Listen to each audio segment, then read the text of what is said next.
in the street just ahead of us that we're going to cross, Ebury Street. This is where Ian Fleming used to live, you know, the writer of the James Bond stories. And it's also in Ebury Street where Noel Coward spent his boyhood. And going back much further than that, in this street we are now about to cross, it's also where a very young Amadeus Mozart stayed for a time. This is way back in the 1760s. Now down the next street on our right here, the house towards the end, there was some work going on, and yes, you see the second house with work going on down there. That's the former home of Margaret Thatcher, our Prime Minister, former Prime Minister, who died just last year. We're going to cross through Eaton Square here, which is the largest of the Belgravia squares, and the house prices here, they're mostly £100 million plus in this square, and a few current celebrities live here. I mentioned Ian Fleming just back there, and if you are a fan of James Bond, I'm sure you'll be pleased to know that Sean Connery is one of the residents of this square. And he is in very good company. One of his near neighbours is another actor, Omar Sharif. So do keep your eyes peeled, you never know who you might see wandering around these streets. I did see Sean Connery once. It was about this time in the morning. He was jogging round in his shorts and vest.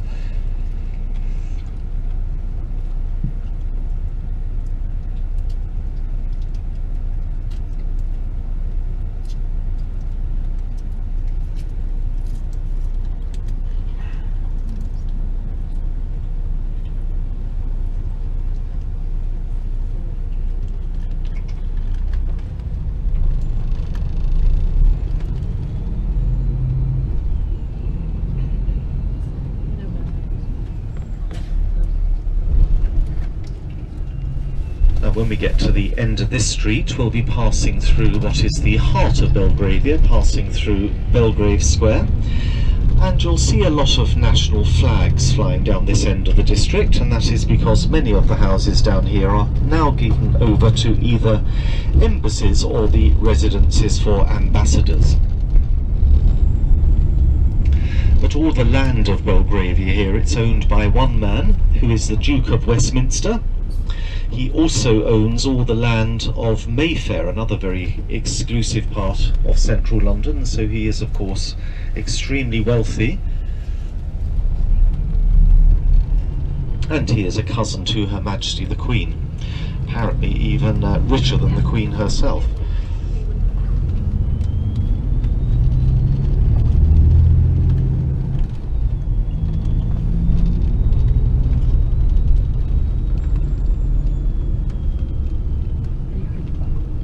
We're soon now going to make our exit from Belgravia here, and we'll be turning pretty soon onto the main street of Knightsbridge, where the theme changes to that of shopping. And once we get onto that main street, you'll see all the usual fashion outlets. If you were to explore Knightsbridge and go into some of the side streets off of the main street, the shopping there can get quite exclusive. And you come across the sort of shops where you have to press a bell and wait to be let in. I'm sure you know the sort, and you'll also know therefore that I'm afraid if they don't like the look of you, they don't bother opening the door. That is, of course, unless you were to flash your credit card through the window, then you would be amazed at how quickly those doors then come flying open. But don't let me put you off Knightsbridge. It's a great shopping area. So here we are, just about to turn onto the main road, and along this main street there are two very well-known department stores. The first of those is called Harvey Nichols, and we'll pass that shortly once we're on the street on our left-hand side. And Harvey Nichols was really put on the shopper's map by Princess Diana. It was certainly her favourite store when she was a resident of this area.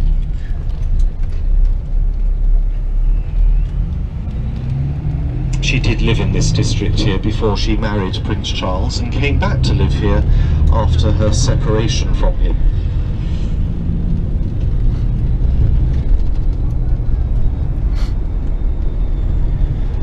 So this is Harvey Nichols, just on our left-hand side.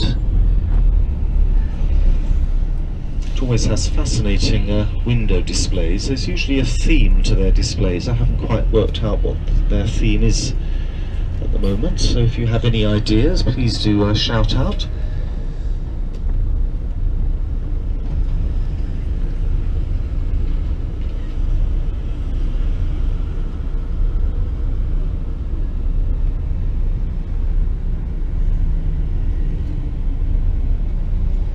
But even more famous than Harvey Nichols is, of course, the very well-known store Harrods. And we'll also be passing that a little further along this road. That will also be on our left-hand side. And Harrods used to be owned by the man called Mohammed Al-Fayed, who used to be very famous for being the store's owner. But he also became well known, sadly, for being the father of the man called Dodi, who I'm sure many of you will remember was very tragically killed in that car crash with Princess Diana back in Paris in 1997. So there is Harrods just ahead of us. A lot of people like to visit the store here during their stay in London, and if any of you are planning to do that, I can tell you it's open 7 days a week. Opens at 10 in the morning until 8 in the evening. And unlike those very exclusive little stores, anyone can just wander in there to have a look. There's no obligation to buy.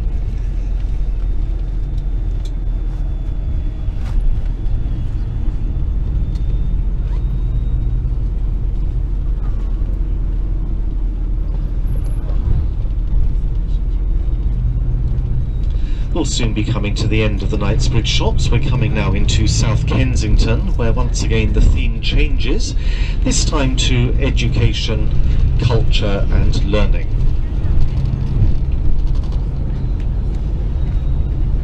Just before we get to that though, I always like to point out the church you're going to see in a moment on our right hand side.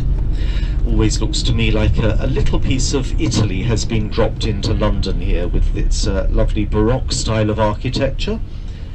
But when you see it in a moment, it is the church known as the Brompton Oratory, and it is one of the premier Roman Catholic churches in the capital here.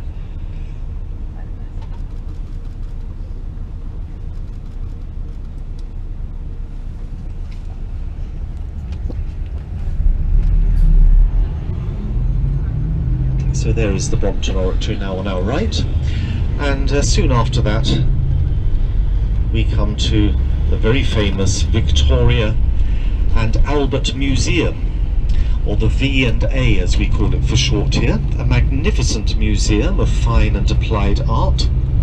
And you can see anything in there from the writing desk of King Henry VIII right up to a very well-known fashion collection bringing us into the 21st century, and so much of course in between. Still on our right hand side, just after the junction here, you'll be forgiven for thinking you are perhaps looking at a medieval cathedral with the lovely Gothic style of architecture here, but as you will see from the banners, it's another museum. It's our Natural History Museum. And you can see anything in there from the tiniest flea up to the largest dinosaur. The museum here is very famous for its dinosaur gallery, and it is therefore very popular with children. Now the great thing about these museums, and indeed all our national museums, and that includes the art galleries, they are all free to go into. So here in London you literally can see world-class collections for absolutely nothing. You don't have to book ahead, you don't have to book at all. You can just turn up, and generally there's not even a line to join. You can just walk straight in.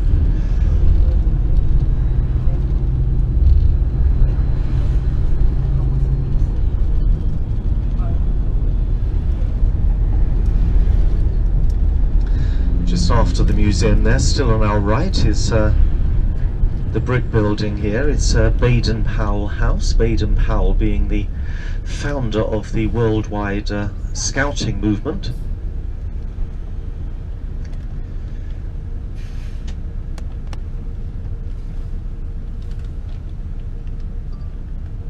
It was Baden-Powell who wrote the famous book with these days a rather unfortunate title, his book called Scouting for Boys.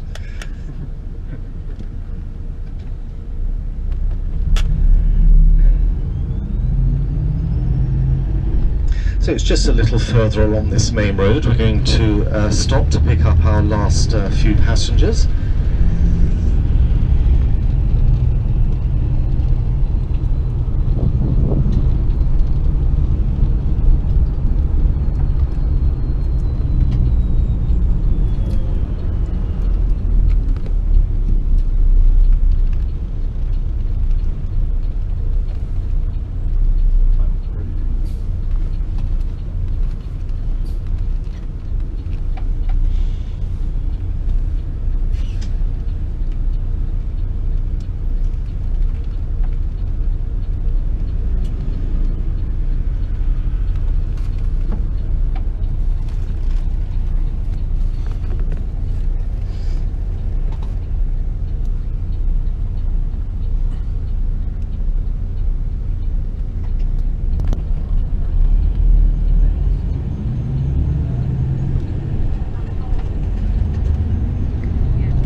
So this is where we're going to stop. We won't be here for more than a couple of minutes, I hope.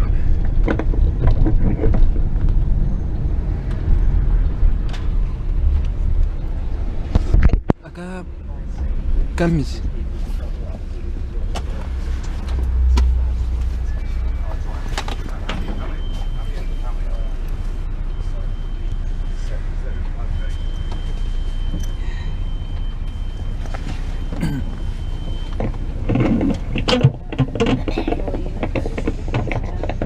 Okay, ladies and gents, we've got a situation, and you've got a family of 7. We've got a few spare seats. Put your hands up if you're single. Doesn't sound kind of odd. Is any of you can basically move up so we can allow 7 as a family together? Sure. So we can just basically get them to basically be together. If you can quite. So let's turn our minds now to Stonehenge. And back at Windsor with the castle, we were looking there at almost 1,000 years of history, but when we arrive at Stonehenge, we will there be looking at 5,000 years of history, because the first phase of Stonehenge was started 3,000 years BC. Now, it did go through a few different phases during its active period, and it's not surprising that the first phase was the simplest of them. And when the site was first created, it was built as a circular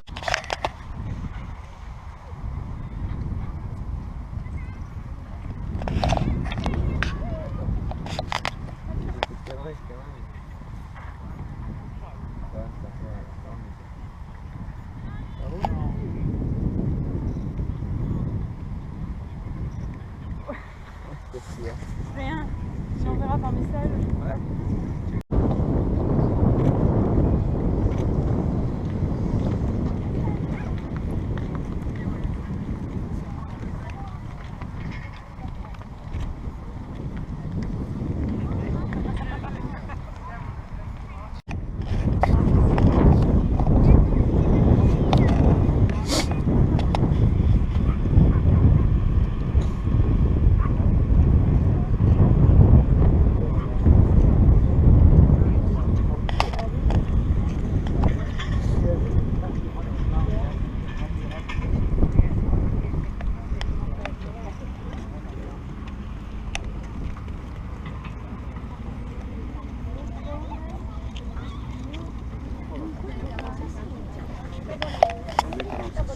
Ay,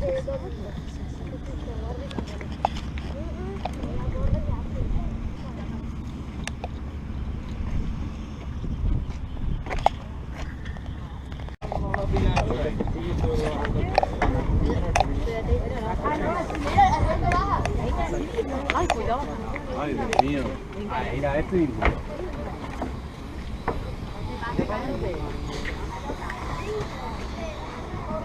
Nos vamos acá.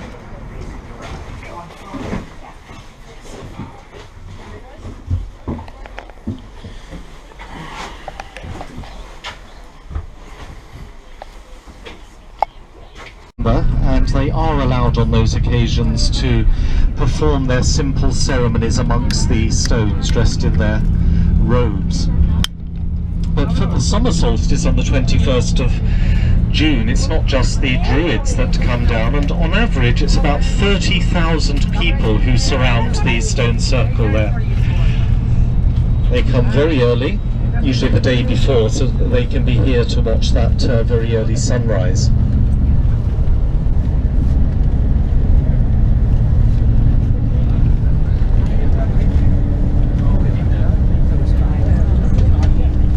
To imagine them much larger than we see them these days. They have of course eroded somewhat over the many centuries, and you might remember when I was talking about the first phase of Stonehenge, remember 3000 years BC, when that embankment was almost certainly topped with the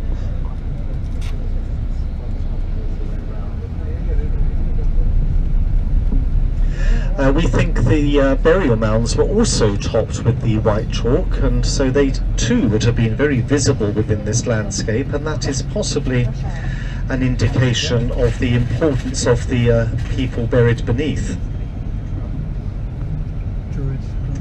This bit of congestion here, this is very normal, I have to say, for this stretch of road, and it's largely caused by people slowing down because we get a view of the stones further on. They slow down to take photographs. There's a sign saying you can't slow down to the sun.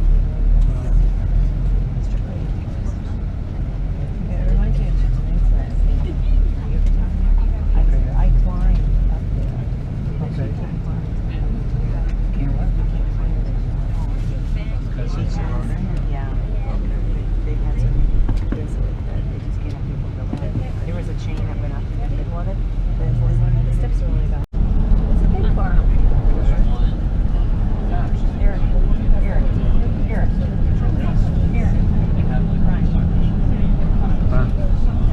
Le encanta. You gotta look on both sides of the road. You can't always look on one side. Okay, stop like you have to take a picture of the legs.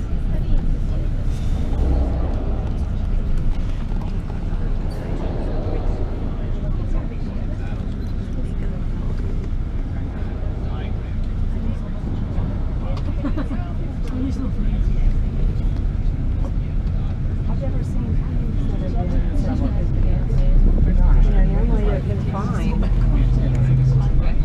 And they've got their own little points of us.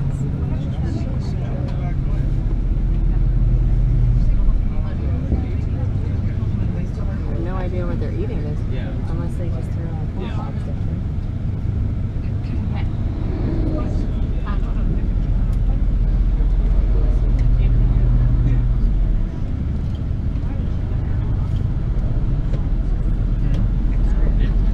No creo que Agro Super tenga igual así.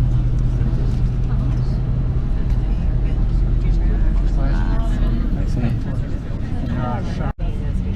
Igual me parece el papá que anduvo por ahí. Sí. ¿Tú también? Ay, qué bueno, pero igual hacha cosas.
is no sort of campus separate from the town. The town really is the campus itself. And you might expect me to begin my story of the university by telling you a founding date, but there actually isn't one. The university just sort of evolved, really. But one date I can give you, to put it into a time context for you, is the year 1167. And just for a change, at this time, we were not at war with France, as we so often were right throughout the medieval period. But instead of that, the English King Henry II, he did find himself in dispute with the French King Philip Augusta, and the result of this dispute was not to go to war, but instead the French king expelled all the Englishmen who were studying in his university over in Paris. And there would have been quite a number of Englishmen studying over there, because at this time there were still no colleges or universities established in this country. So any Englishman wanting to embark on a course of study would either have gone to Paris or to the university in Bologna, Italy, which is incidentally the oldest university in the world. So all those students, well, they actually had to flee for their lives. They came running back here from France, and once they arrived home here in England, they of course wanted to continue their studying, but as I was saying, no colleges or universities that they could go to. And so many of those fleeing students, they made their way to Oxford. And the reason they did this was that there was a very large religious house, an abbey, in Oxford. And at this time it was really only the men of the church that had any learning whatsoever, and certainly the only people really that had any literacy skills. And the other reason they made their way to Oxford was that the only reason back then for embarking on a course of study would have been as a way of entering into the church. So these students began arriving in Oxford, hoping that the men of the church there, the men of the abbey, would take them on as their students, act as their tutors. And so this is how the university began to evolve. Now, when the first students began arriving in Oxford in 1167, they would have found some sort of lodgings in the town, but as the numbers began to increase, collective accommodation began to be made for them, and so these were known originally as the halls. And it was these early halls that eventually turned into the colleges that Oxford University is made up from. Now, as these halls or colleges were gradually founded, they were all, as you will see, the early ones certainly built in the town centre, and so the university, as it began to evolve, really did begin to take over the town completely. So we think of the ordinary citizens of Oxford and the effect this would have had upon their lives, and to a certain extent they would have benefited from the students being there. They certainly would have made money from the students being there. These students would have used the services of the town.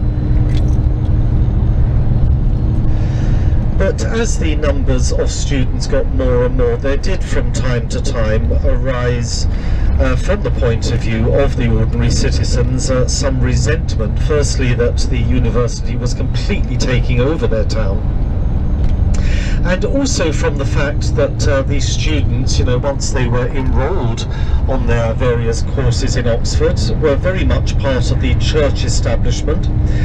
and they certainly would have lived a very privileged lifestyle, whereas the ordinary citizens would have been extremely poor. So all the very rich students living side by side with the very poor citizens of Oxford.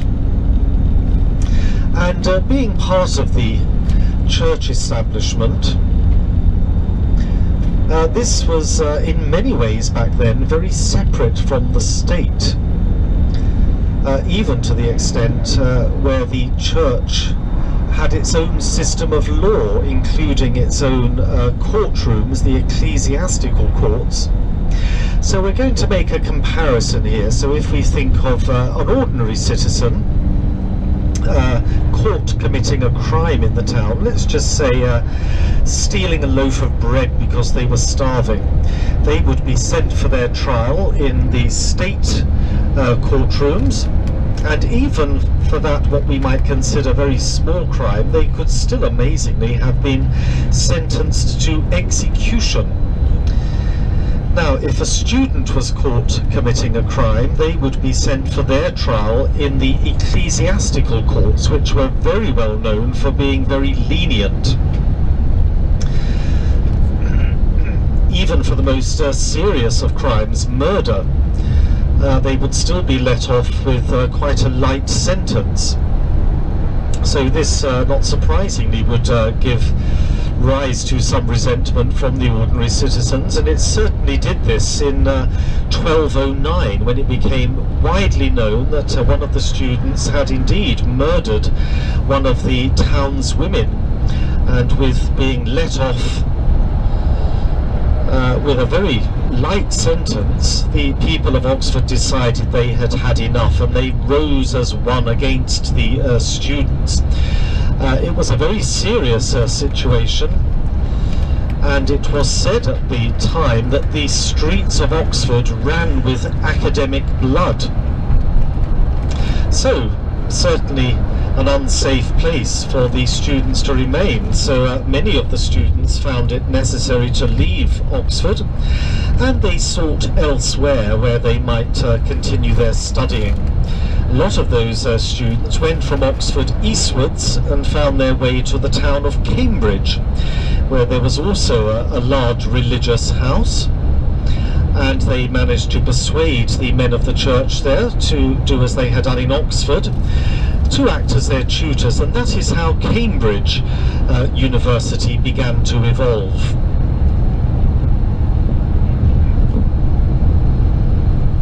So in Oxford these days there are 39 colleges that make up the university. So when we say Oxford University, we are really thinking of a kind of umbrella body that encompasses all these, in many ways, you know, quite separate colleges. Now, both Oxford and Cambridge are, of course, world-renowned universities, and they are great rivals. And every year in this country, as I'm sure in yours too, we have a league table published ranking all our colleges and universities in order according to their performances, and more particularly their academic results. Everyone always looks when the league table is published to see who has come out on top, Oxford or Cambridge. Both of them are usually in the top 5 universities of this country, but everyone looks to see, you know, whether Cambridge or Oxford is above the other. This year I have to say it was Cambridge that came out just above Oxford. But a couple of decades ago, certainly at Oxford, they began to come under some very serious criticism, because it seemed that their excellent performance was certainly partly due to the fact that they were selecting from the candidates applying to them those which were really coming from just this country's most elite private schools. And the criticism focused on the fact that really the university should be open to all elements of society. And so since that criticism was given to the University of Oxford, they have certainly done a lot about it, and these days about 50% of their intake does now come from our state schools. But despite this, it is still a very difficult university to get into. They certainly haven't lowered their standards at all. And if you apply to Oxford University, you apply directly to one of the 39 colleges, the one that you of course want to go and study at. And it is the college that selects from all the applications those they think might be suitable candidates. And so if you are lucky to have your application selected, you will then be invited up for an interview, which apparently is a very grueling process. And many of the colleges also set their own entrance examinations, sort of adding to the pressure of these young people applying there. But if they are successful through all of that, they will then be offered a place. But that offer will only be a conditional one, the condition being that they then go back to their secondary schools, where they are then faced with their A-level examinations. The condition being that they pass a certain number of these A-level examinations, and also the condition will say they require these passes at a certain level. Most of the Oxford colleges will require a minimum of 3 passes, and usually 3 passes at grade A, the highest level, which would be no mean feat, I can tell you. These A-level examinations come at the end of a 2-year very intensive period of study, so they are very difficult examinations in themselves to get through. But if those conditions are met, then the candidates of course then go up to take their place at the college. And once they arrive there, it is the college that largely takes care of their education for their 3 undergraduate years. It's a very privileged system at Oxford. It's based on a tutorial system, so each student will have his or her own personal tutor. They will meet with them very regularly, often on a one-to-one basis, usually having been asked to write an essay beforehand. And hopefully this is done, because the essay will then form the basis for their conversation during the tutorial. Now you might be wondering what function Oxford University actually has, since it is the individual colleges that select who they think are going to be suitable students, and then go on to look after their education for 3 years. So when we say Oxford University, as I might have mentioned earlier, think of that umbrella body, but it does have some very important functions, and one thing it does is bring students together from all the different colleges that are studying the same or similar subjects, because the university body will provide much larger lecture space, which the smaller colleges often don't have. But this is also important as well, because in these lectures it gives the students the opportunity of hearing a much wider voice within their academic field, and also in bringing the students together it gives them the opportunity, of course, of debating important issues within their subject. Now, at the end of their 3 undergraduate years, they are, of course, then faced with their final examinations, and these individual colleges, they are not allowed to set these examinations. This is another very important function of the university body. So they set the final examinations, they also mark the examination papers, and therefore they go on to award the degrees.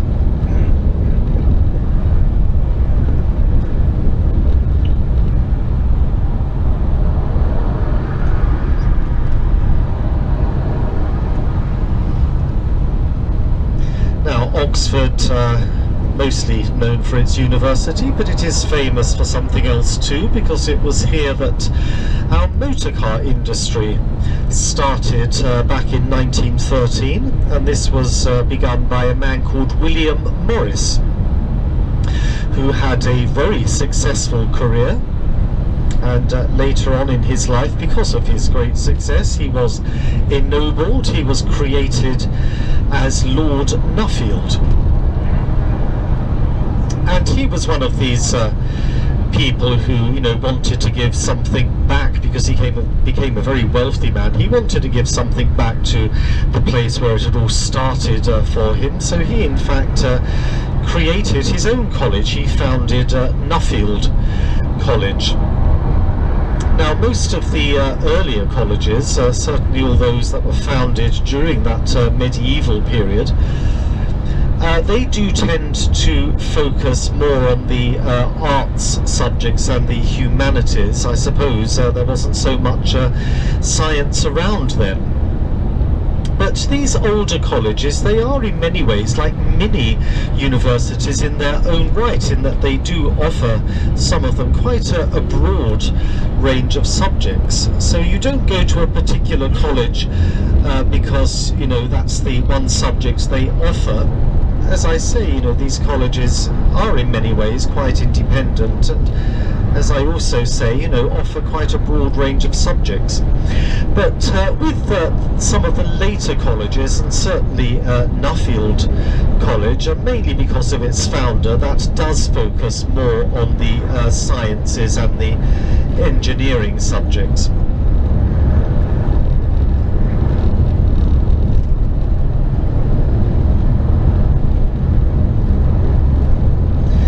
Now, most towns in this country, they will have their patron saints. So, for instance, the patron saint of London is the very well-known St. Paul, hence the dedication of the cathedral to him in the city of London. You may not have heard of the patron saint of Oxford. She goes by the wonderful name of St. Frideswyde. She was an 8th century royal princess, and at this time this country was still divided into several smaller kingdoms, each with its own ruler. So the area we are driving through now was part of the Kingdom of Mercia, and the father of Princess Frideswyde was the King of Mercia. But being a royal princess, she was offered by her father in marriage to one of the neighbouring kings. Now, this was very upsetting for Frideswyde, I have to say, because she was a very Christian woman. She had no plans to marry at all. In fact, you know, her plan was to spend her life doing good Christian works. So she was absolutely desperate to get out of this marriage contract, and so desperate was she that she eventually just ran away. But the king contracted to marry her, set off after her in pursuit with a small body of troops to keep him company. And once Frideswyde realised that this neighbouring king was chasing her, she prayed as hard as she could, asking God to help her. And so the story goes, her prayer was answered by this pursuing king and all his men being suddenly struck blind. Now, we have to remember she was, of course, a very Christian woman, and she felt, you know, very sorry for all these blinded men. And so at this point she performed what was her first miracle, using water from a natural spring. She dabbed it upon their eyes, and their sight was immediately restored. Now, this pursuing king was so grateful to have his sight back that he did, in fact, release Frideswyde from the marriage contract. So she was indeed free to pursue her life of good Christian works. And it was Frideswyde who founded the abbey in Oxford, which I suppose brings some of my storytelling quite nicely round to full circle, because it was to that abbey that all the students fleeing from Paris were attracted to in 1167.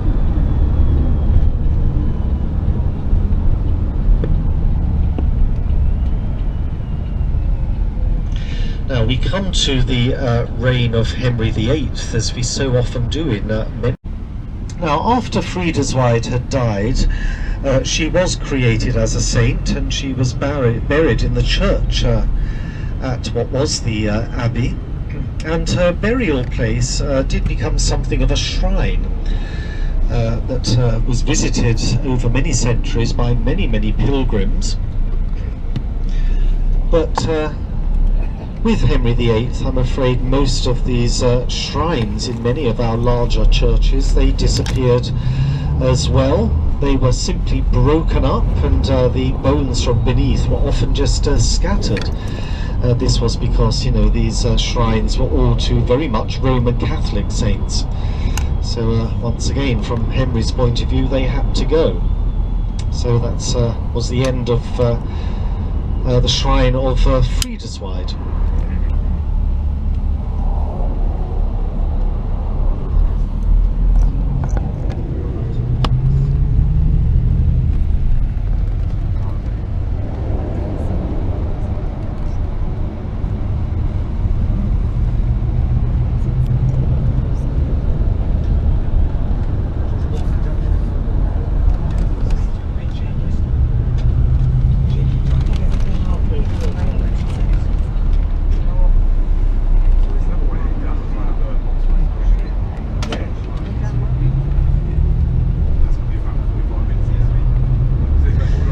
That's our normal turn off there, but we're going to give up with that and see if we can find a different way into the town.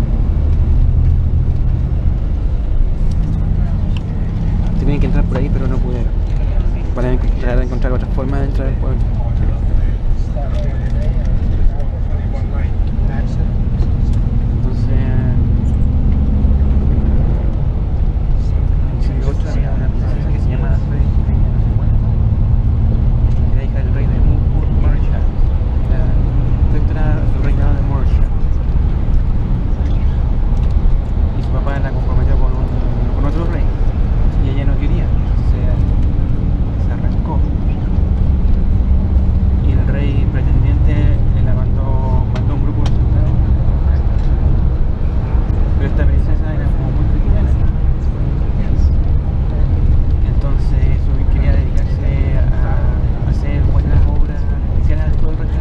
As I was saying earlier, I will be conducting a little walking tour through the central part of Oxford when we get there.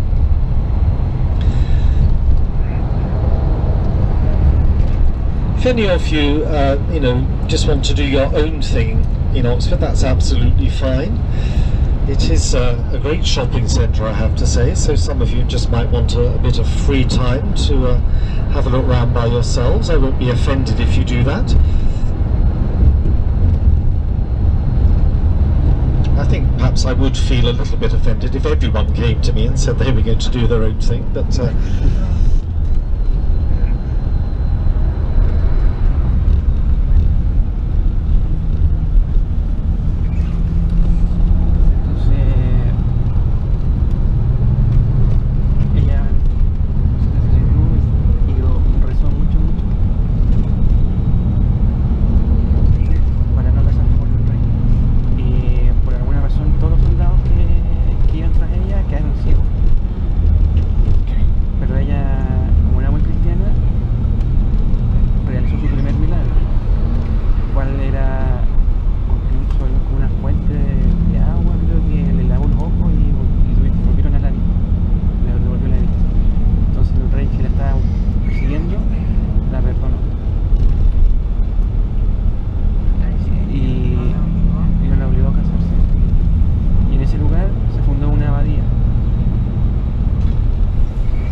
ya se había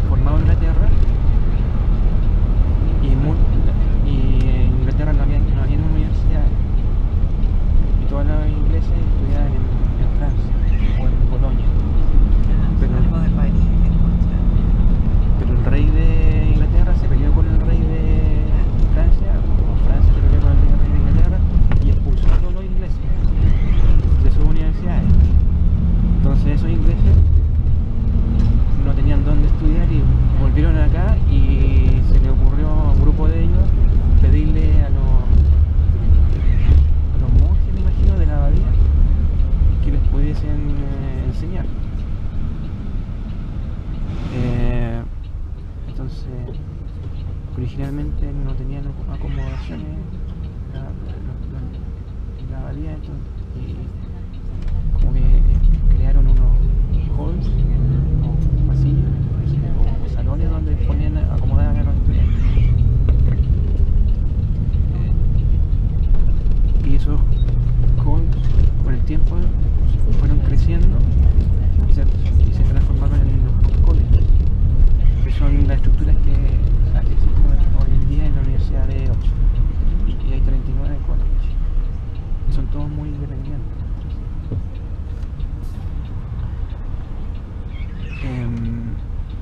Entonces, en esa época, en 1176, el pueblo de Oxford era muy chiquitito, todos eran como pobres, solamente estaba la abadía. Pero con la llegada de los estudiantes, que muchos o todos ellos eran familias ricas, acomodadas, empezaron a causarse muchos problemas, porque los colegios, los estudiantes estaban regidos por la ley eclesiástica. En cambio, el resto de los habitantes del pueblo, por la ley regular, que era mucho más dura, sobre todo para crímenes como de sangre, como el asesinato o el robo. Entonces podía suceder de que un estudiante robara un pan y la justicia eclesiástica era mucho más ligera. En cambio, si un pueblerino robaba un pan, no podía ejecutar, porque iba a otra corte. Entonces, unos años después, no alcancé a ver la fecha, hubo un asesinato porque un estudiante mató a una mujer del pueblo, y eso fue como el colmo de todo, y los ciudadanos de Oxford se rebelaron contra la universidad y corrió la sangre. Entonces les dijo que la sangre de los académicos corría por las calles de Oxford, de los estudiantes.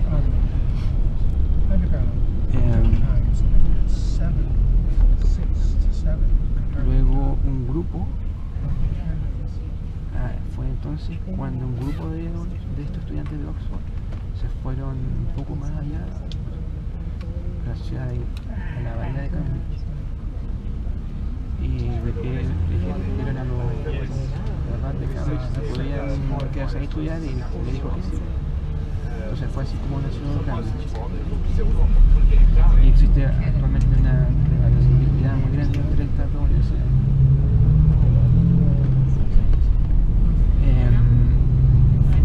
Luego empezó a hablar sobre los requisitos para entrar a estudiar a Oxford y cómo funciona un poco la universidad. Muy exigente. Sí. Actualmente, o sea, a ver, es como una universidad muy elitista. Es muy difícil entrar, pero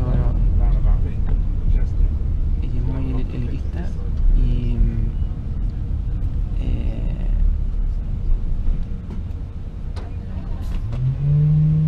pero siempre sale entre las 5 mejores universidades de Inglaterra junto con Cambridge.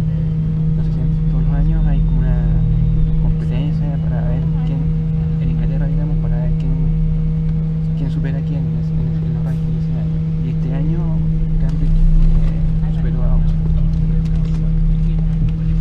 en todo lo que es académicamente.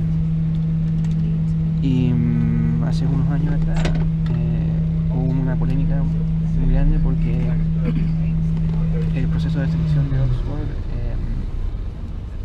como que favorecía mucho a los estudiantes que venían de escuelas privadas muy caras, lo cual no era consistente con que la universidad debería aceptar todo. Y eso obligó a Oxford a modificar un poco su política de admisión. Y ahora hay un porcentaje importante de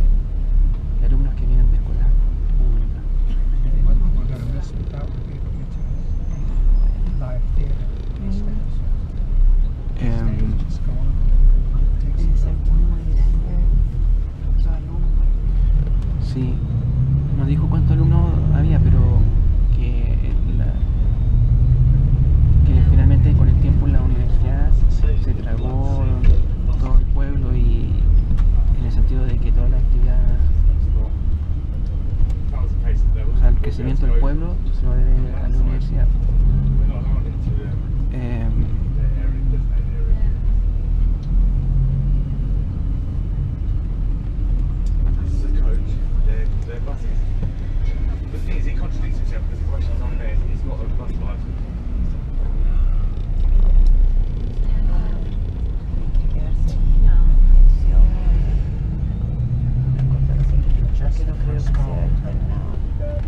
No.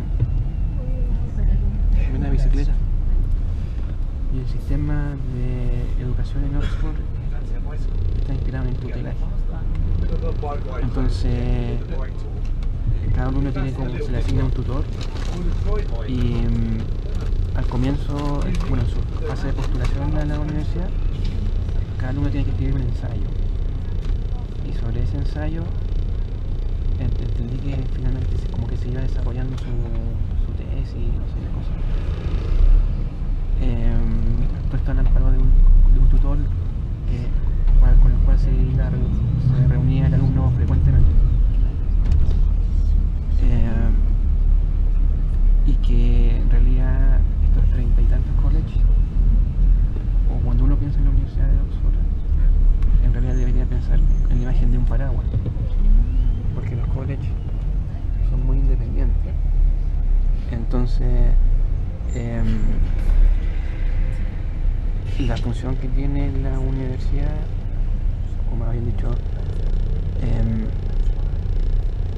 los colleges preparan a los alumnos durante los 3 primeros años, y una vez que los preparan, es la universidad la que les toma los exámenes y los califica y le otorga los títulos a los estudiantes. Y aparte, no. Okay, I see No, that. But it looks the like they college cut level. down the rest of it and yet was on the roof because you can see where it's taking off the paint.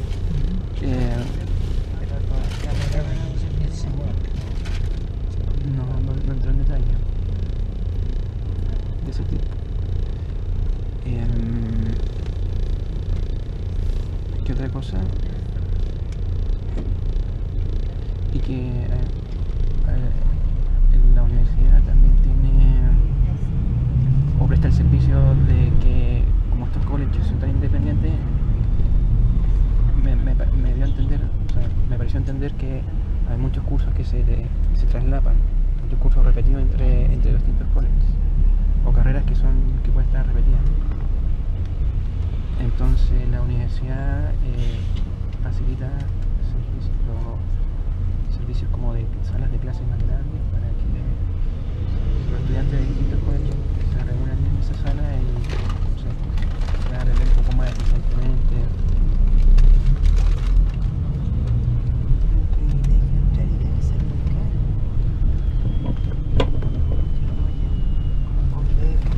No sé, no mencionó el precio.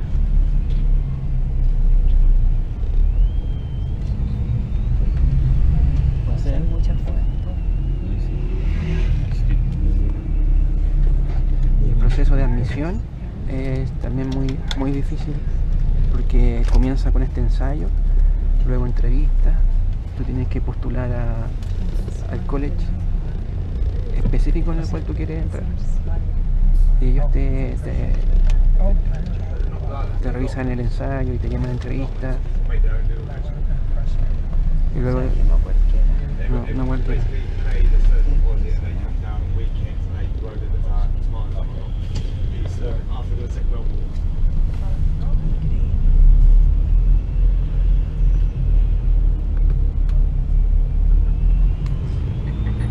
Del año 1100 y tanto.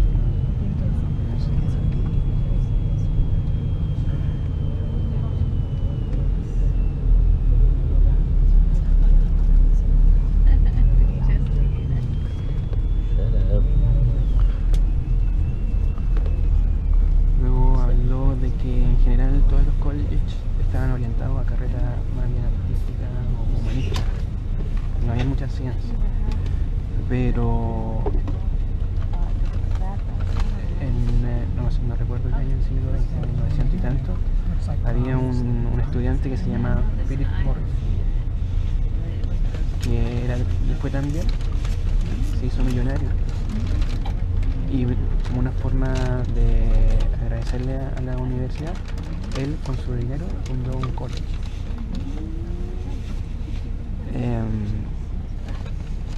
Y este college, no escuché bien, pero entiendo de que está un poco más orientado a la ciencia o la ingeniería.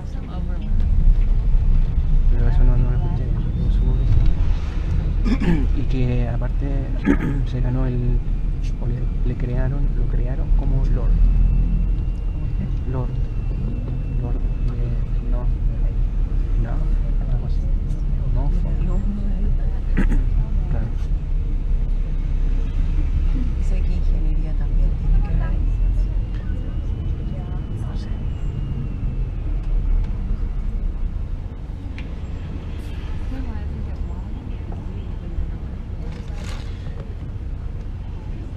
Luego habló acerca de Enrique VIII.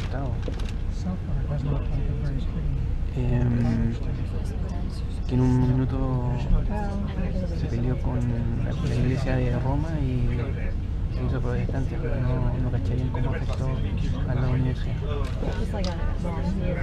Pero debe estar en el video, creo, así que después lo veo.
No sé muy bien cómo se llama, pero entiendo de que nos vamos a bajar, va a haber una pequeña caminata y ahí uno, si quiere, se queda con el guía o si no se va a Windsor o a comprar. Ahí es barato. No sé.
No sé si es que... Ah, claro.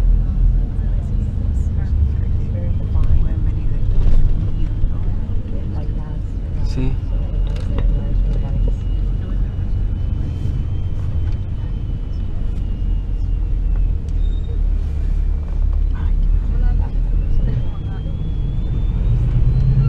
Now, remembering that certainly all the older colleges here, have their origins due to the church.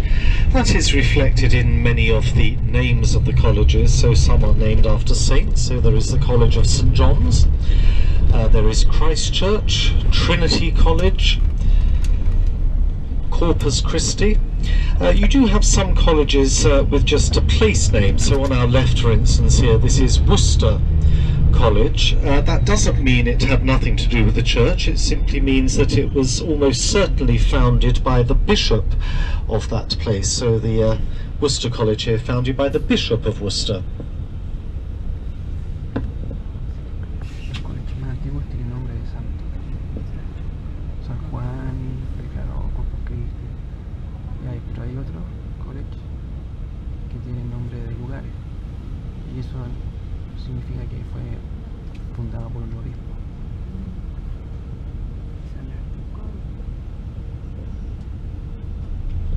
Right, so we're almost there, folks, at the dropping off point.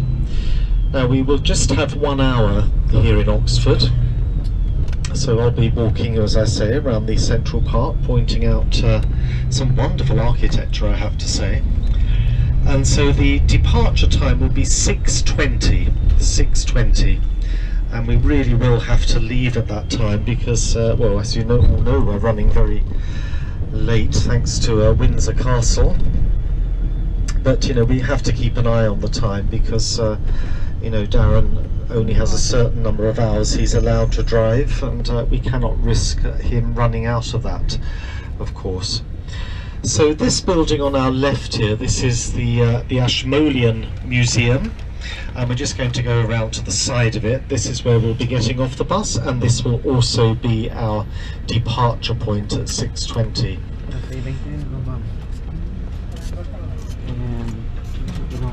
Nos vamos a bajar en el centro, vamos a caminar y ver algunas cosas arquitectónicas.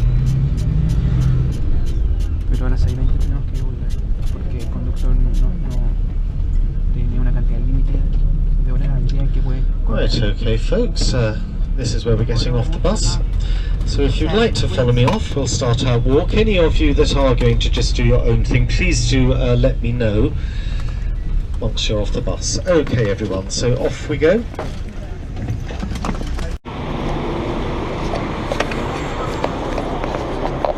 Tratemos de mantenernos pegados al guía para tratar de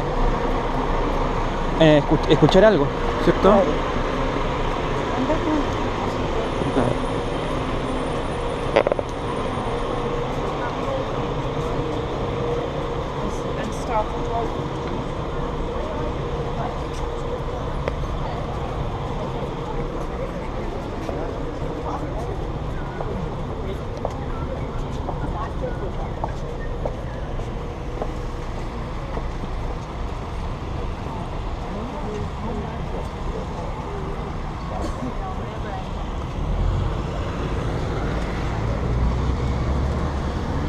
Características de Oxford para hacer.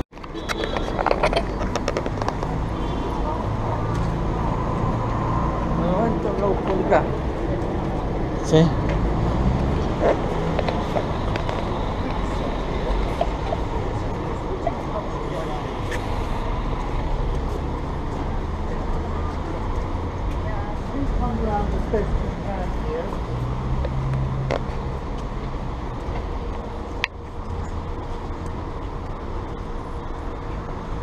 Right, first of all, welcome to Oxford. I will do a very quick stop here because it's pretty noisy.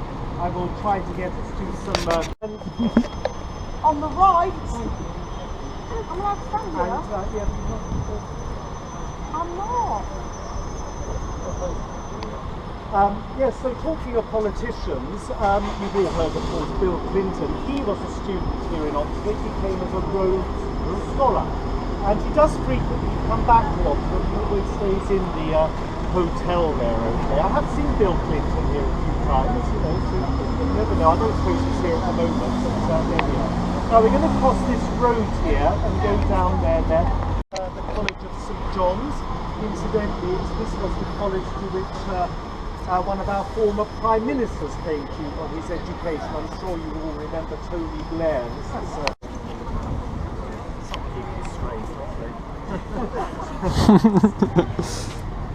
so it takes all sorts, I suppose. Right.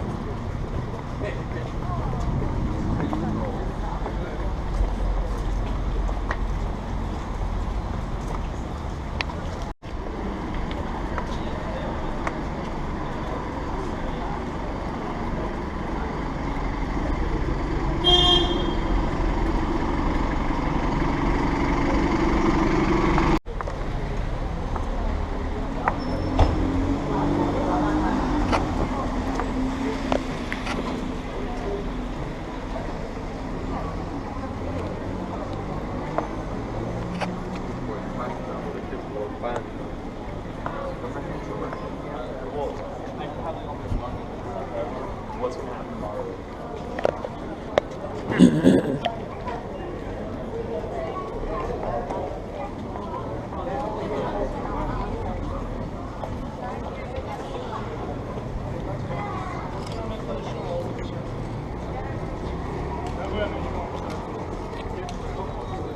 and find it. We'll carry on along here.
by the whole here in Oxford. Lots of the spaces here in Oxford will be used as film locations for some of the Harry Potter films.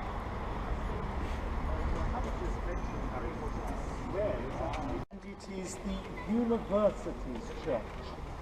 The tower there was built in the 1200s, the spire above with all that decorated stone up there, that was added in the 1300s. And when the church was complete to the size we see it there, it was for the university by far the biggest building that they had. Here that Henry VIII became king. And its rather unusual name comes from the fact that there was a house on this site before the college was founded, and this house was Brasenose House. And the house got its name, well, it was a bit of a... Entonces, el college quería recuperar su manilla, pero no podía porque ya no sabía cómo, porque ya estaba siendo usada por lo menos por 200 años en esta otra casa. Ya no había delito. Entonces lo que hicieron fue esperar y esperar y esperar hasta que la casa saliera a la venta. Y a eso la compraron. Y sacaron la manilla y la trajeron para acá, pero no la pusieron en la puerta porque se la podían robar. Entonces ahora como que la pusieron arriba del salón del comedor, en un lugar como especial.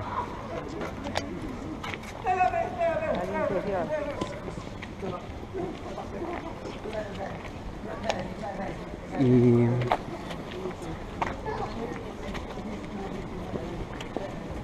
luego en el college de más a la izquierda,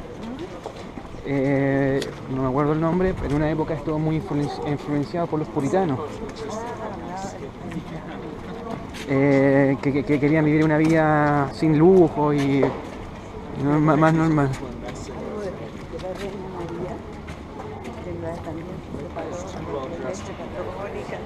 Ella era católica. Entonces uno de estos puritanos que se fue a Estados Unidos que se llamaba Lawrence Washington, que fue finalmente uno de los ascendientes de George Washington. Luego está el college del medio, que se llama Grey Nose, una cosa así, que recibió el nombre por el sonido que hacía la gente al tocar la puerta. Interesante, algo de pelo. Sí. Al otro le pusieron algo de pelo. Ese college que vimos al último es el único college que no tiene estudiantes. Es uno de los 39, creo que Uno de los 39, pero es el único que no tiene estudiantes. sirve para llenar solicitudes, ¿no? Usually reminds people of a much more famous bridge. You know the one I mean in Italy? Yes, someone over there knows it. The Bridge of Sighs in Venice.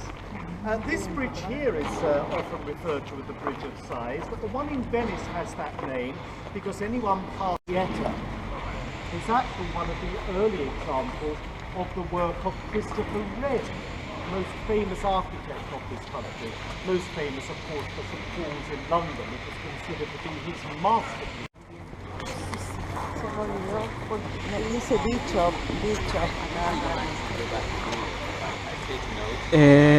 Sí, bueno, ese puente que vimos allá, Como Venecia. como está inspirado en Venecia, y el de Venecia es famoso porque por ahí pasaban los ejecutados, los que se iban a ejecutar. Sí, Y acá en Oxford, estudiante. los estudiantes que van camino a dar los exámenes finales. Entonces aquellos estudiantes que pasaban venían a este edificio de acá a dar las gracias porque este edificio se construyó para aliviar toda la carga que estaba sufriendo la iglesia de San John, que es la que vinimos allá. Ya. Y en este edificio de acá se hacen las graduaciones y una vez al año la universidad otorga el premio CNEA, que se lo otorgan a una persona que generalmente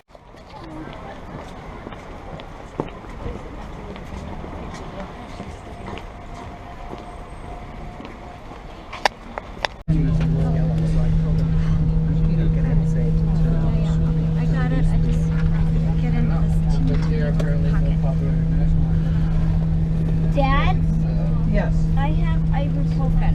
Okay. Can you bring Do you me need some water? Yes. If I call, I have to pay. Sorry. I'm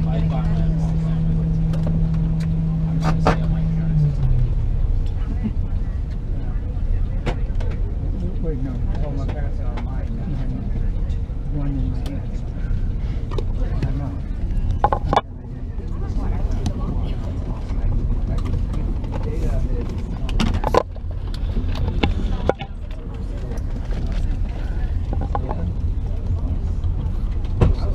Oh, he's taking ibuprofen. Okay. Do you want another one? No, just We are, of course, running considerably late, but there we are. These things happen, don't they? So, but the accumulation of all the delays, particularly at Windsor, of course, it does mean that we will be finishing the tour. You remember where we stopped at the Golden Tours office on that main road coming out to pick up the last group of passengers? We will have to be finishing the tour there because or Darren will be running out of his hours if we attempt to go any further. But where we stopped there, it's actually quite a convenient place because where we stop on that main road, Gloucester Road Station is exactly opposite us there, so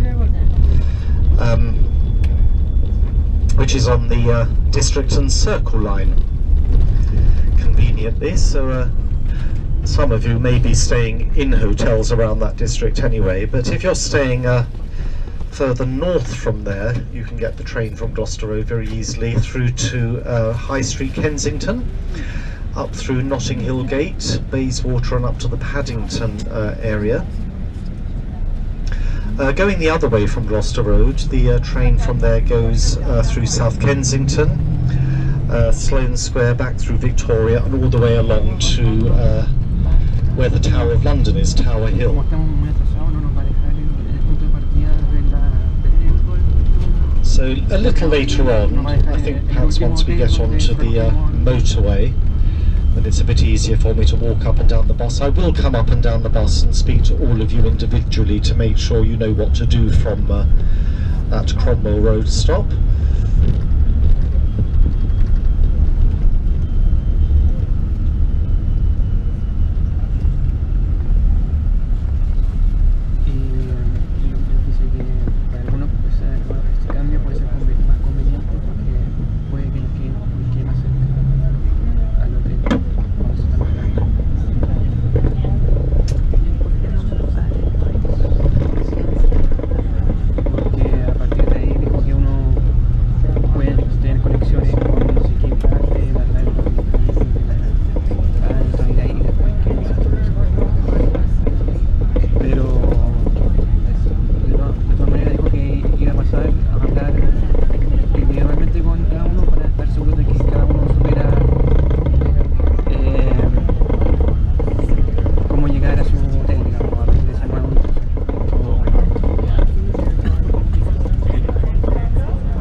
Pero no comen mucho pan, o sea, no comen arroz, por lo menos no se ve.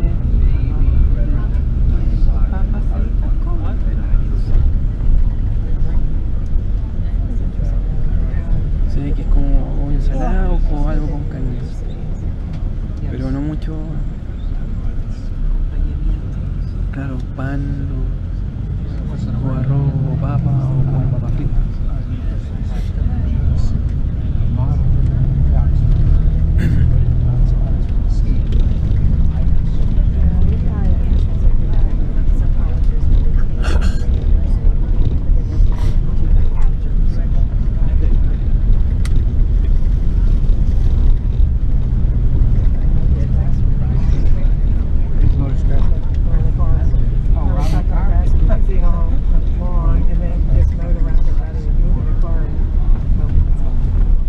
¿Viste? Ahí va a haber una niña corriendo.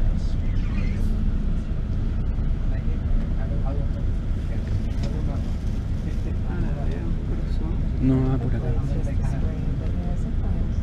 Ya la vamos a ver.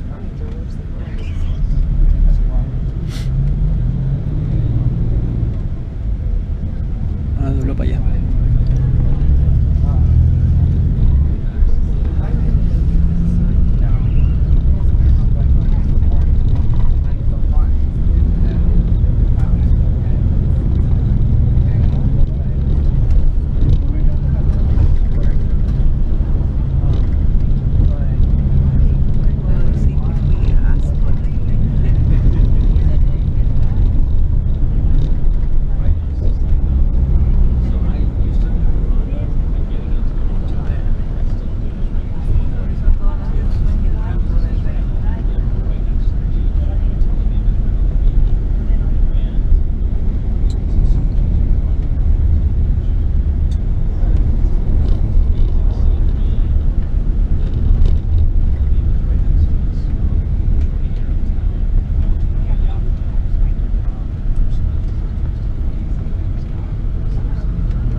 To the second phase, which for a long time was described as the timber phase, and this was since the discovery in the late 1600s of a series of holes which were thought to be post holes. There were 56 of them in a circle going around inside that original henge, and there were also discovered parallel lines of these possible post holes going from the outer circle right into the centre of the complex. But this second phase has been the subject of some debate in more recent times, since the discovery in some of these holes of human cremated remains, so human ashes. So the debate focuses on whether these holes were dug for the timber posts or whether they were dug as burial pits. But some people are beginning to say that both are very plausibly correct, and they certainly could have been created first of all for the wooden posts, and once they had all rotted away, the holes then reused as the burial places. But amongst those human ashes, the scientists did discover a few fragments of human bone, and I think some teeth as well. So these have been analysed, and it is possible when you analyse human remains, particularly the teeth, to get a very well, sometimes quite precise idea of where these people originated from. And the findings of this analysis really do confirm what many people have believed for a long time, which is that Stonehenge was not just used by people in this part of the country, but was in fact visited by people coming from far and wide, even from as far as the northern parts of Scotland, and even in some cases the Scottish Islands beyond. So from that second phase we skip forward in time, this time to around 2500 years BC, to the third and indeed final phase, which is of course the stone phase. And that's what we'll be looking mostly at the evidence of today. In its simplest description, Stonehenge is a stone circle, and we do have many stone circles in this country, about 1,000 of them altogether, but it is thought that there are possibly around another 1,000 still waiting to be excavated. So they were certainly very common back in those ancient times, and particularly in this part of England, quite a collection of these stone circles in this southwest corner of the country. But Stonehenge really does stand out as being quite unique for a number of respects amongst all the other stone circles. When most of the stone circles were created, it was done very simply, just by taking lumps of stone out of the ground, and usually without any working being done to them. They were put back into the ground, close to where they had originally been found, but of course in the shape of a circle. As you will see when we get to Stonehenge, there are two types of stone used in the construction there, basically smaller and larger stones. The smaller ones are usually referred to as the blue stones, and that is because apparently in wetter weather they do take on a sort of bluish tint. But what is amazing about these blue stones is that they do not come from this part of the country. They originate from 150 miles away. They come from a place called Preseli, which is in the southwest corner of the country of Wales. So already we can see it must have been a site of some importance and different from all the other stone circles, in that, you know, they made this tremendous effort in moving these stones over that journey of 150 miles, a journey which would have included moving the stones over several bodies of water, adding to the level of effort there. And although I describe these blue stones as the smaller of the two types used at the site, they do in fact most of them weigh up to 4 tons in weight. Now the larger stones, or the sarsen stones as they are known, they do come from closer by, from a place called Marlborough Down, which is about 20 miles from where they finally ended up at Stonehenge.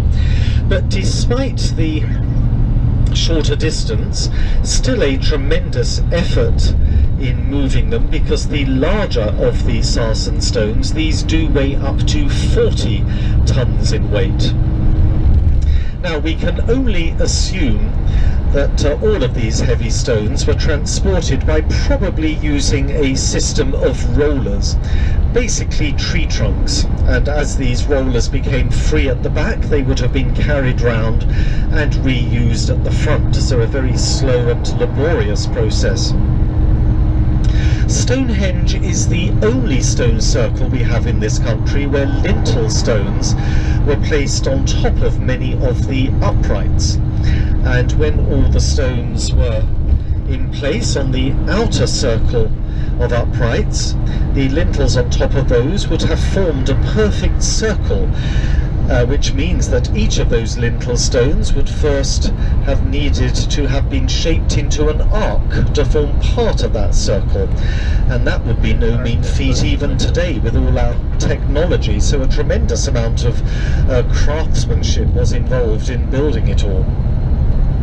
Now once again we can only assume that these lintel stones were raised on top of the uprights by probably creating earthen ramps up the sides of the uprights, up which the lintels would have been dragged, and once they were in place on top of the uprights, those earthen ramps dug away again.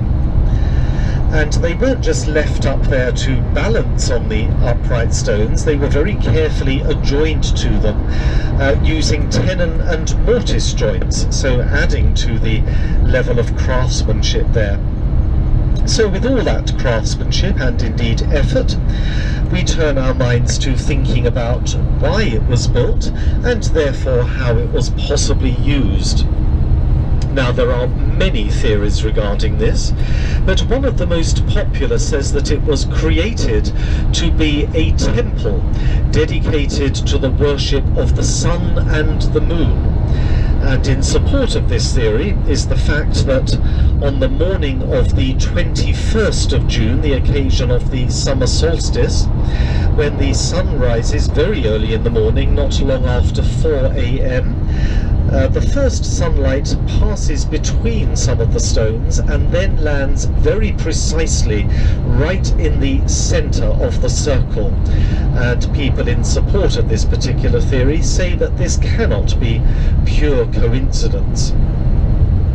We also have to remember that the lives of those people back then must surely have been completely dominated by the elements. And we think of them living through the cold and often dark days of winter, when they must have longed for the return of the warmer times. And in a very practical sense, if those warmer times didn't return, then their crops would have failed, and in that case many people surely would have starved. So all this adds together to make a very plausible theory there. But despite this, a large number of people believe that Stonehenge had no religious significance at all, and another quite popular theory says that it was built to act as a kind of giant stone calendar. And that is because as the sun appears to move across the sky throughout the yearly cycle, then of course the shadows cast by the stones change their positions. And it is possible to study these shadows and to tell exactly where you are within that yearly cycle. And this would have been very useful information to those early farmers back then. So another very plausible theory there. But people have always been fascinated by Stonehenge, and that fascination continues into our present day, and it's therefore not unusual to arrive at the site and still see archaeologists working away, as well as scientists of various sorts. So new theories are in fact emerging all the time. A lot of this more recent research has focused not so much on the stones themselves, but more on the many burials that, as you will see, surround the stone circle, mainly in the form of quite large circular mounds of earth, each one representing the burial of an individual. And in this more recent research, many of these bones from these burials have now been analysed, and it seems that the majority of the people buried around the stone circle certainly do come from the same group of people. So one of these more recent theories, well, a theory that is still very much unfolding at the moment, says that it was possibly a place, Stonehenge, where people went to revere their ancestors buried there, or even something like the equivalent of our royal family. But given that many of these burial mounds are quite large, it seems pretty much certain that the people buried beneath had some great importance within their communities. So the story of Stonehenge really is one that is still very much unfolding, and I'm sure many more theories will emerge in years to come. A very exciting discovery was made a few years ago now, about a mile from Stonehenge, at a place called Durrington, and this was the discovery of what remains of some ancient dwelling places, and a lot of the work there is now complete, the archaeology, and it seems that these were not permanent dwellings for any group of people, but were used by people when they were visiting Stonehenge. So almost, we might say, the equivalent of our modern day holiday homes. But around these dwelling places were also discovered enormous numbers of animal remains. So these have been able to be analysed, and scientists can tell from their work on these remains, just as they can with human remains, pretty much, where these animals originate from. So once again, there is evidence there to say that people were indeed travelling very long distances to get to Stonehenge. So if we think of a group of people, let's say setting out from Scotland, their journey to Stonehenge on foot would certainly have taken them at least a couple of months, and so they would have taken with them food, you know, to keep them nourished on their long journey. This would have included walking along with them live animals, and you know, at various resting places they would have slaughtered a few of these animals to provide their food. But there was obviously a lot of feasting that went on once they arrived at Stonehenge, or certainly at these dwelling places, because of the numbers of animal remains that have been discovered there. Now, next door to the visitor centre, and you'll see this when you get off the Stonehenge transport coming back from the Stones, I'll explain about that a little further along, but the archaeologists have recreated replicas of these ancient dwelling places, which are very interesting. So you can walk around those. You can go into some of the houses. They are very typically round houses, with the thatched roofs on top. So it's very interesting, you know, to see how people were living, the sort of homes they had back then. As I was saying earlier, Stonehenge is situated on top of Salisbury Plain, the chalk plateau, and with it being a chalk plateau back in those ancient times, it was pretty much sparsely populated up there. When people began building their permanent settlements, they obviously, you know, chose a site that was very close to a good source of water. There are 3 pretty small streams that cross the plain, so there are 1 or 2 small settlements up there, but as I say, it was very sparsely populated, and so it still remains today, even though there's no problem with getting water to wherever we want it these days with our technology. The more recent reason for it being sparsely populated still is that great swathes of the land in this part of England, and certainly on the Salisbury Plain, are these days owned by our Ministry of Defence. So I mention this to you because I don't want anyone to be surprised or indeed alarmed if you were to see a soldier or 2 dressed in their combat gear suddenly appearing from behind the trees or bushes, or if you were to see a tank or 2 go rolling by. If you see any military activity going on, I promise you it doesn't mean that war has broken out in this part of England. If you see anything of that sort, it will be the soldiers just playing at their war games, because the Ministry of Defence use their lands down here as a training facility.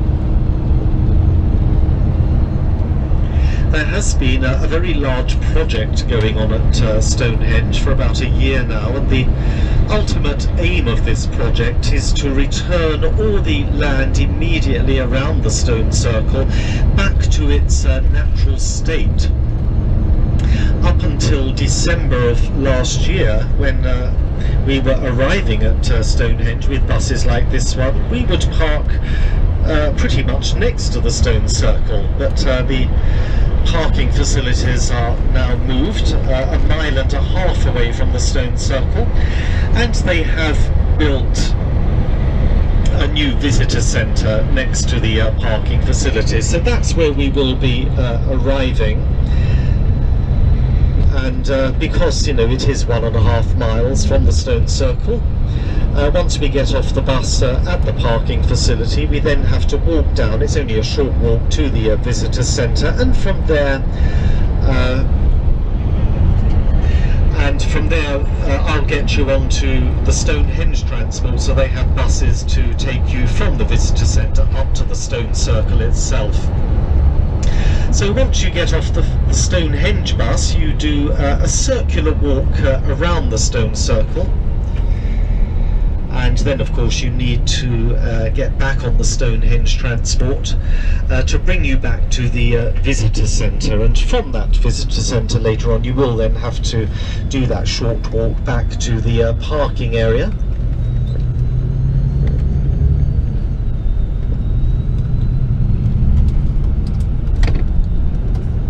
They do have audio guides available, and once we arrive at the parking area, there's an office there where I have to give over the group voucher. for the 38 of you that have the entrance included. For the 14 of you that are doing your own entrances, you can get off the bus with me at that point and start walking down to the visitor centre. You will buy your tickets at the visitor centre, and that's where you'll also collect your audio guides. But for the 38 of you that do have the entrance included, when I get off the bus to sort out our entrance, I'll ask the 38 of you to remain on the bus just very briefly, and I'll bring back to the bus from the office there the 38 audio guides.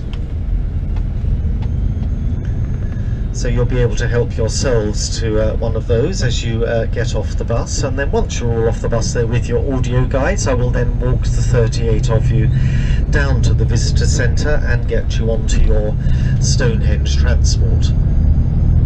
Now for the 38 of you that take the audio guides from the front of the bus as you get off, I will ask you to remember to bring those audio guides back to me at the bus. I have to return them to the same office, and I sign out for the 38. They expect me to return the 38 to them as well. So just remember, not to leave your audio guides at the visitor centre, to bring them back to me.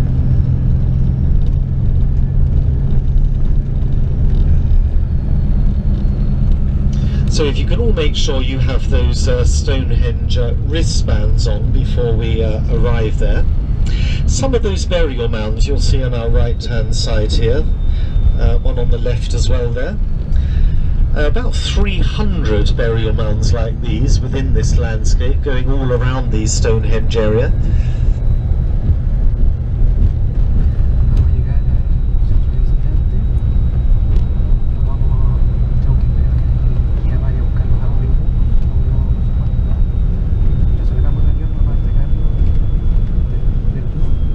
So once again, before any of you get off the bus, I will of course need to give you that all-important departure time once again, so we'll see what time it is once we actually arrive.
This here is in fact the village of Durrington, where those ancient dwelling places were discovered a few years ago.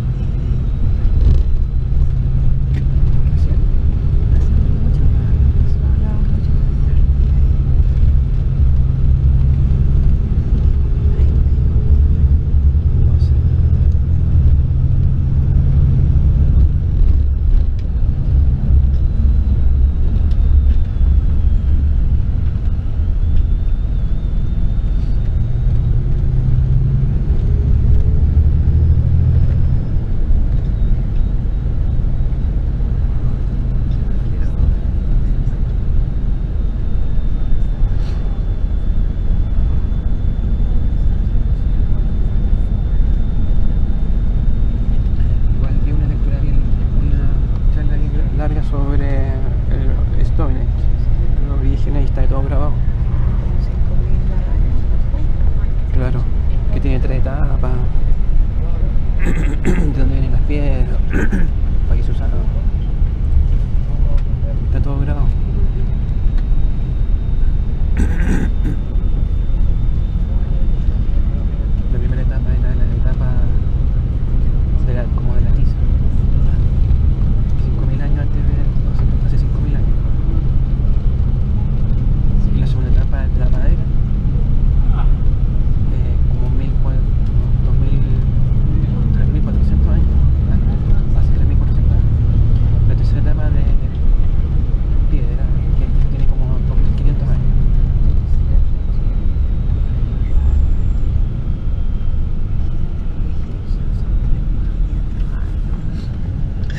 having said they do have audio guides for you, in my experience, quite a lot of people do come back to the bus and tell me that after the first few stops on the audio they switch off.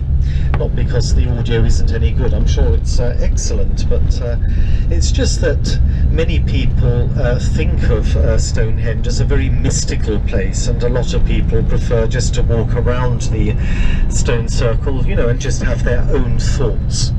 So it's up to you whether you take the audio or not. But it's because of that I've given you, well, I hope a fairly comprehensive story in my commentary of Stonehenge, and I think what I've told you is more or less what you get to hear on the audio guide.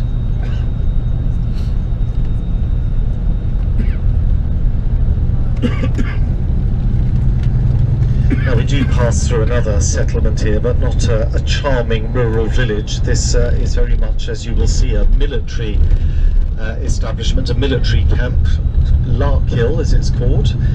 So the architecture, as you will see, is very typically military.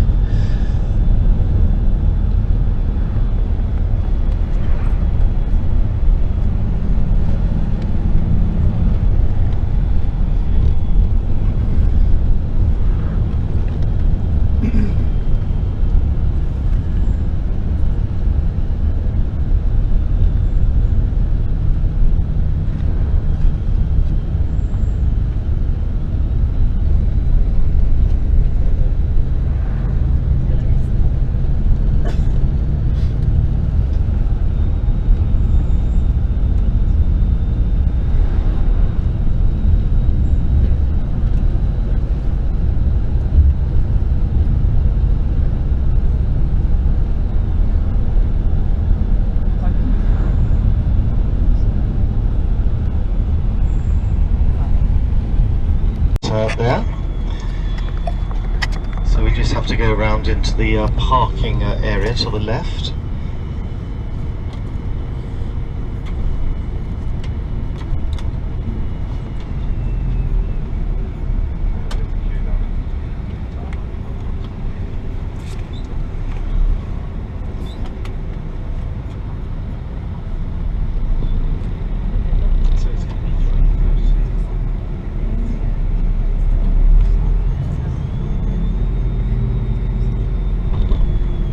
So we're just going to pull in here on the left, and this is where the 14 of you doing your own entrances can jump off the bus with me, and you can just walk the path back down to the visitor centre there. So the departure time from here later on will be at 3:30. You'll have to come back to the bus park just ahead of us. So if the 38 that have the entrance included, if you could just stay on board for a couple of minutes. So just the 14 doing your own entrances, come off here please.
gente con audífonos?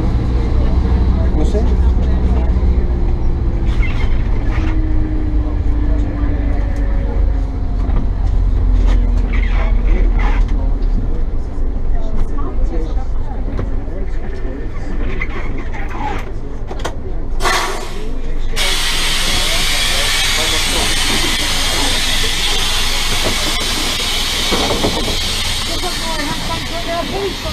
To the monument.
I think this great stone, great lot of Pero ahora para que anda. Yeah, yeah. I think that. ¿Cómo responden la pregunta tú ahí? ¿Qué pregunté? No, es que el show, sí. El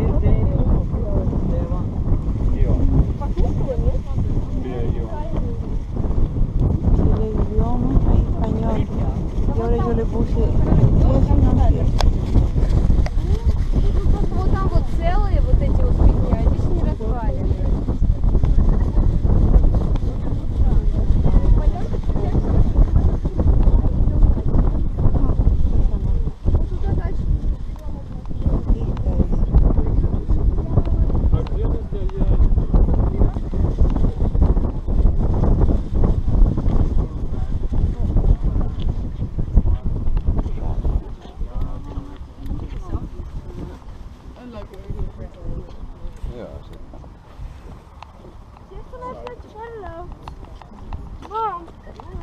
No sé usarlo.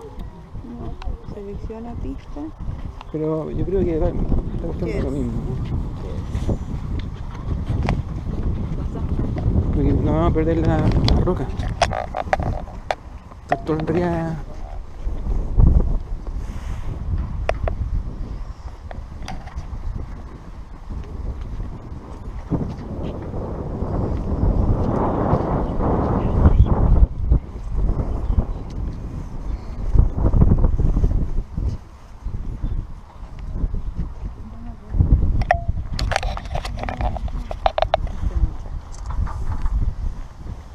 Muy bien.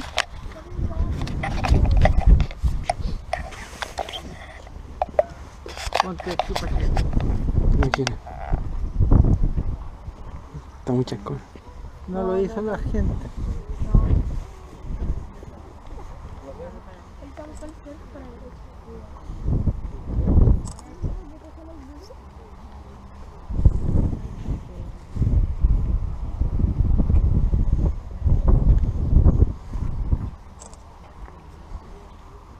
¿Vamos?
跳舞。不是有这样子的。哦。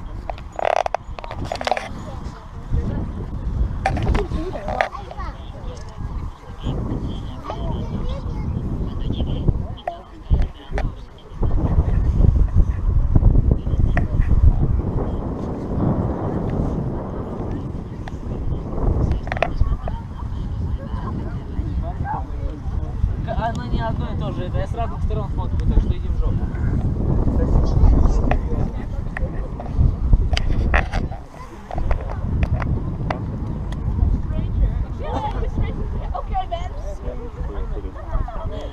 Passa proprio qui. In realtà è quello d'inverno. Perché la gente finalmente diceva cominciano a riandarsi la giornata. Lo estivo secondo me non se ne accorgevano quasi. Quello d'estate che festeggia, quello invernale. Solstizio.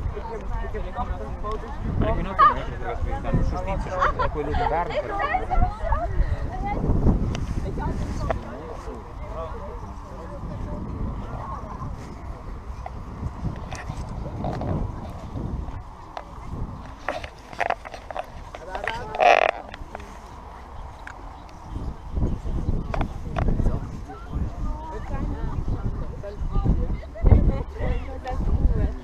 Bah en plus, il y a des espoirs, non, ils disaient tout à l'heure. Oui, donc il le disait tout à l'heure. Vamos al revés, no sé. El recorrido por allá, para que vaya acorde. Era al revés, Manolo. Perdóname. Sí, había que ver, estaba por allá. No, pero no importa. Quiero...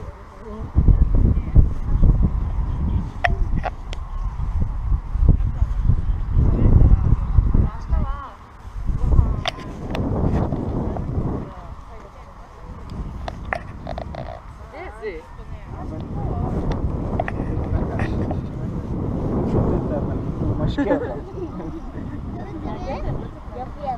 لا ما هذا بننزل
Ora che mi riprendo da lì.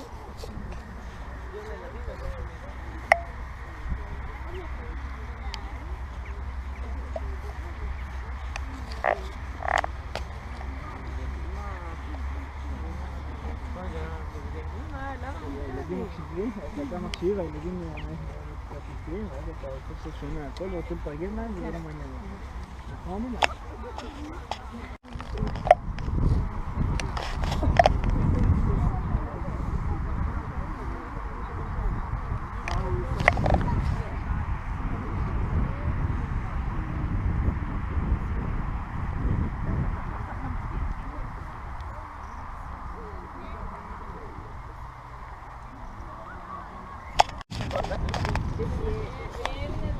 De pierna. Oye, pues ¿qué te pasa?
嚟啦，呢個好闊啊，就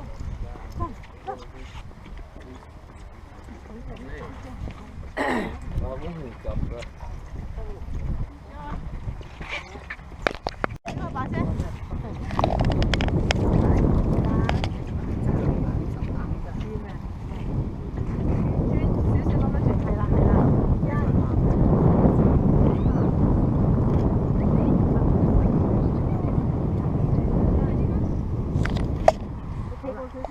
係啦，得，嚟。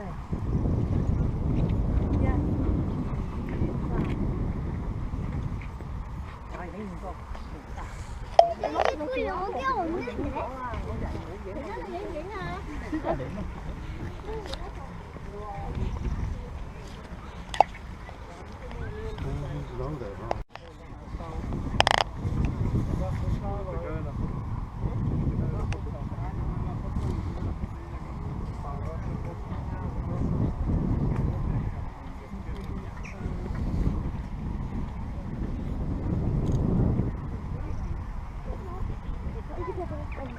！Nog een beetje tuurbranden, misschien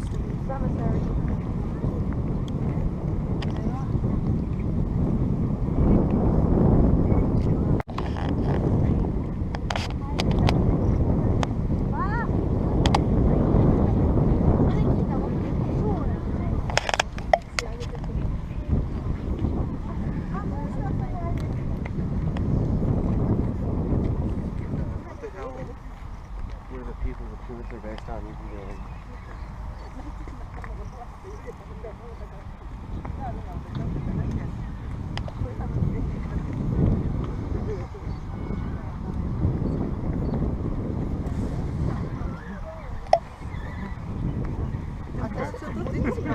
Quello intero? Da lì.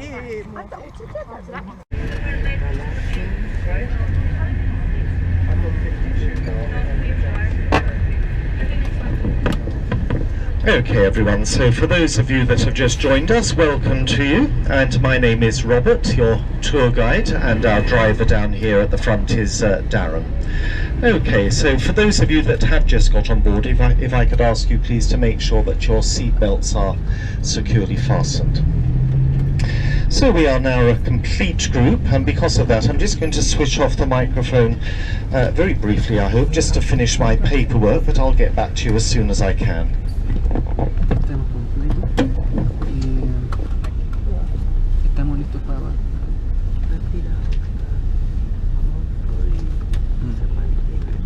Sí, depende.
Okay everyone, so that's the paperwork sorted out. Now as we travel on this main road that will lead us right out of London, we are in a sense travelling in the footsteps of the Romans. I'm sure you all know it was the Romans who founded us nearly 2,000 years ago, and I'm sure you also know that it was the Romans who were great road builders, and they certainly built a road beneath this tarmac we are currently travelling on. Now just over the other side of this flyover at the next junction we'll be passing a pub on our left, very well known for its name and well known for its pub sign. It's called the famous Three Kings, and if you get a chance do look up to the left at the pub sign, it's just ahead of us, and you'll see in that pub sign on the left King Charles I, famous for having his head chopped off in 1649 at the end of our Civil War.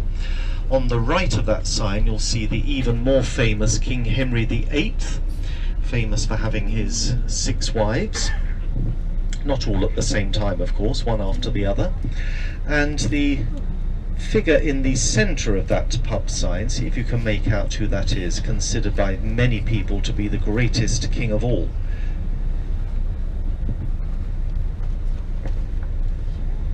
Hay unos carteles de los 3 reyes. Enrique no sé cuánto y Enrique VIII. So here comes the pub with its sign above. Can any of you see who that is in the middle? Yes, you've got it, some of you, yeah. It's a bit corny, I have to say, but it is Elvis Presley, of course, considered by many to be the king of rock.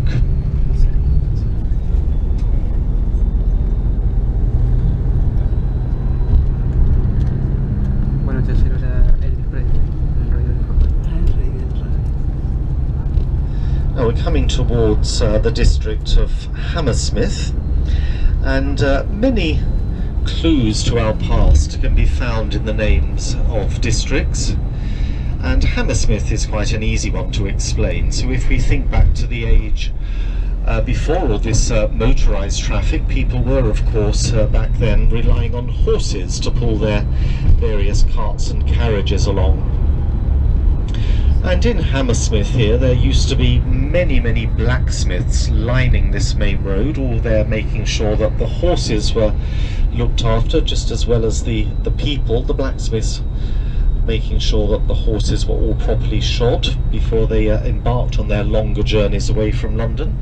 And those blacksmiths of course all with their hammers, so hence the name Hammersmith. Que tiene que ver con los herreros y los caballos, que equipaban a los caballos para los largos viajes. The traffic's really not quite so bad this morning. Mustn't speak too soon, of course, we've got a way to go yet. But, no tan malo como otras mañanas. like most large cities around the world, we do suffer a bit from traffic congestion from time to time. But apart from that, to get on to a more positive note, we are considered here a very green city these days. And firstly, for the huge numbers of trees we have, even in these very built-up areas, as you will see, particularly once we're free of the buildings here, there are trees just everywhere. And a green city as well for the amount of open green space we have. I'm sure you've seen something of our royal parks that cut a great swathe across the centre of London. There are many other parks and public gardens dotted all over the capital. And if you were to add all of those together, it comes to, I'm sure you will agree, a very impressive total, which is that 40% of our total area is given over to this open green space. And we do have an area these days of just a little over 600 square miles, so 40% of that is green space. So we have grown somewhat in our nearly 2,000-year history since the Romans founded us. Roman London, or Londinium as they called it, was just 1 square mile. And Londinium, way behind us now, that's the district where we have these days St Paul's Cathedral, the district known as the City of London. We're approaching quite a major junction. And once we get there, you'll see on the left-hand side quite a large complex of older brick buildings, and you'll see what they all are from the signs outside. It is the Fuller's Brewery, and they do make, I have to say, a very fine range of traditional English beers and ales. And Fuller's have been making their beer in this part of London for over 200 years now. That's why I suppose they're particularly fine. They've had all that time to get the ingredients right.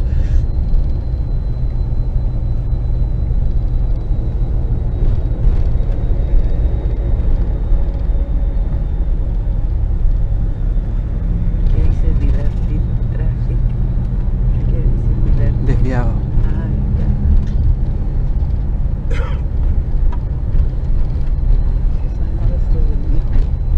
No, está despierto. So this is the start of the Fuller's complex on our left, and before Fuller's were here there were other breweries on the same site, and so beer has been made for us Londoners here certainly since the Tudor period, so for around 500 years.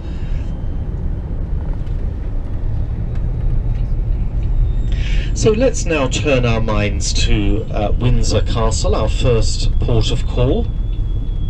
And it is very well known for being the longest inhabited castle in the world.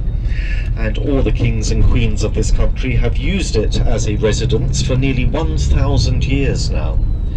It was built on the orders of one of our more famous monarchs, who was King William I. William the Conqueror is what we tend to call him here. He was the man who came over from Normandy in France in 1066, believing he had a claim to the throne of England. He landed on the south coast with all his forces, and there he met with our English King Harold.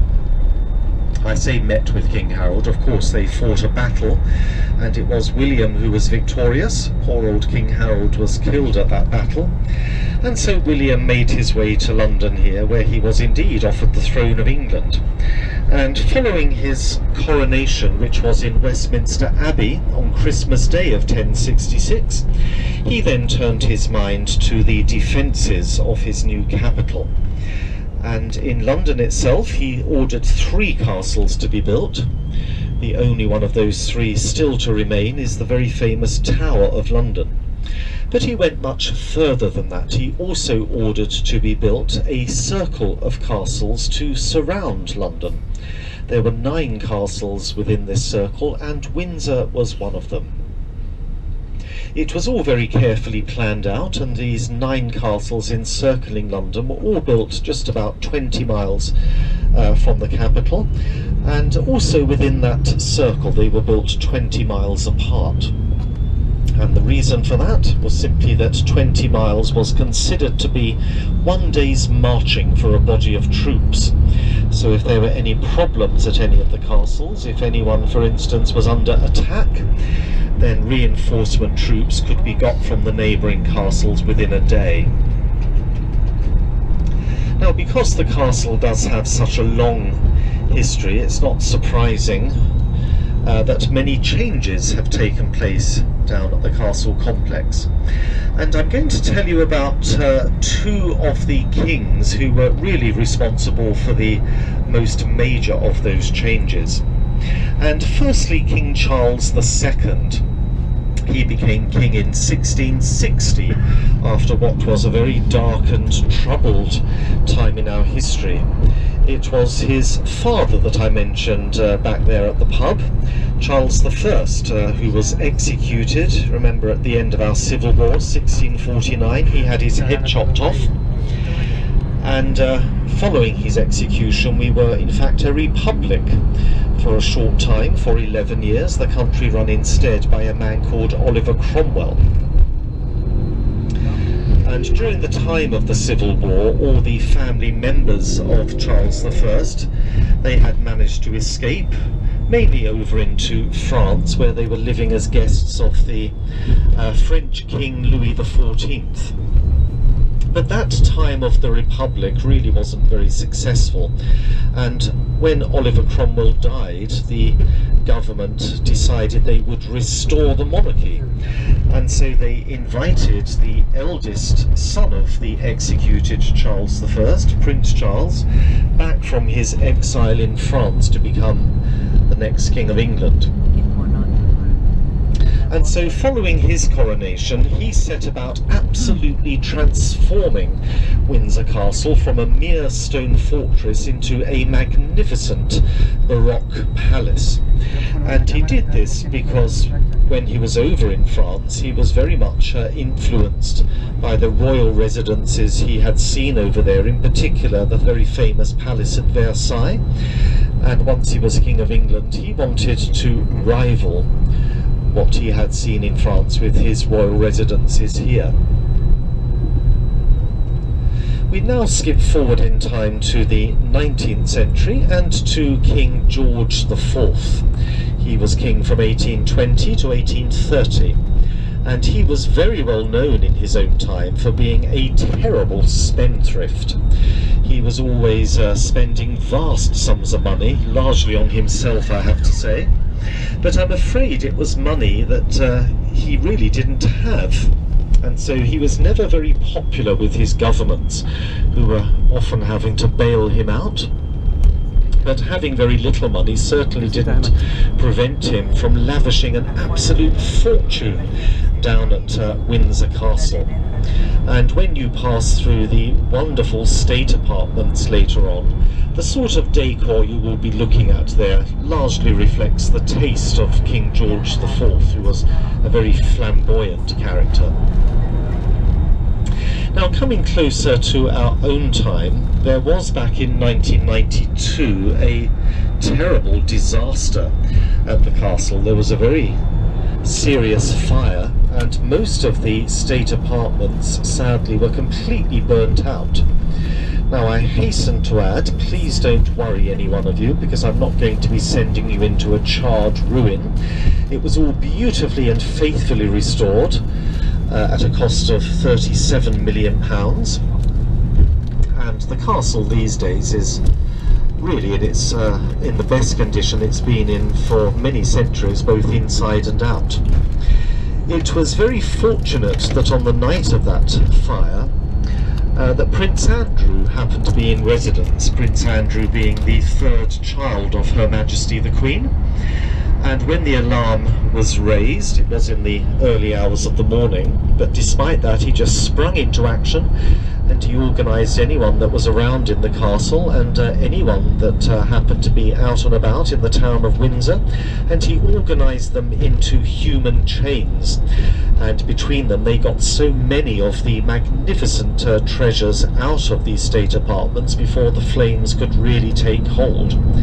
And so following the restoration, they were all, of course, able to be put back into their rightful places.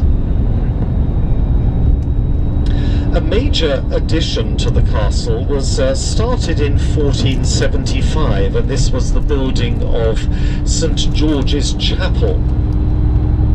And the building there was finished in the early 1500s. And those dates put St George's very firmly right at the end of the Gothic period of architecture in this country. So St George's is certainly considered extremely important for its architecture. But it has, in a sense, played a part in our history, in that there are 10 monarchs of this country buried within. We normally think of Westminster Abbey in London as being our chief royal mausoleum, which it certainly is, but the last king to be buried in the Abbey was King George II after he died in 1760. The Abbey, as we would say these days, is now simply full up. No more room there for royal burials, and so in St George's you do find some of the more recent royal tombs. So for instance, the parents of our current Queen, George VI, and his wife Queen Elizabeth, they are buried there. Also our Queen's grandparents, George V and his wife Queen Mary. A few of the older monarchs did choose St George's for their final resting places, and two of the kings from that pub sign back there are both buried at St George's, so Charles I, and it's perhaps rather gruesome to mention it at this stage in the morning, but I will tell you that he apparently had his head sewn back on again before his burial there. And Henry VIII, of course, the other king from the pub sign, also buried in St George's, buried there with just one of his 6 wives, his third wife Jane Seymour. Now once we arrive at Windsor, there is a bus park there for us, so that's where we'll be getting off the bus. And once we're off the bus there, I'll then walk you to the castle entrance. It's not very far away. From the bus park, we do have to walk up a stairway There's quite a lot of steps there, so if any of you are worried about you know, the steps, there is a small lift, and you'll see the lift doors just to the left of the stairway. And once we've climbed the stairs, we then go across the walkway, and then we make our way through part of Windsor Station, railway station there, which, as you will see, is mostly turned into a rather... People are often surprised when they get that view from a little distance to how big it is. It is an enormous complex. So we're just coming off the motorway now to make that final approach down to the town.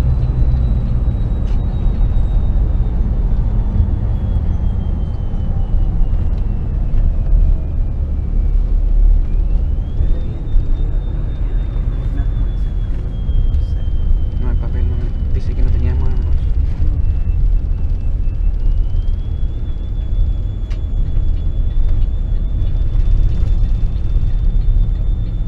Lo otro es que el guía no está permitido dentro de Windsor, o sea, para recorrer las habitaciones no tiene que Further hacerlo por su along propia this cuenta. road we're just turning onto, not this body of water here, but further along we do pass over the River Thames.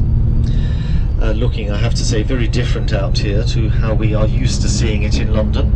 But it's the presence of the river here that really prompted them to choose the site for the castle back in the 11th century. It simply meant that the kings over many centuries now have had, you know, very easy access to their residence out here, just sailing from London down the Thames in their royal barges.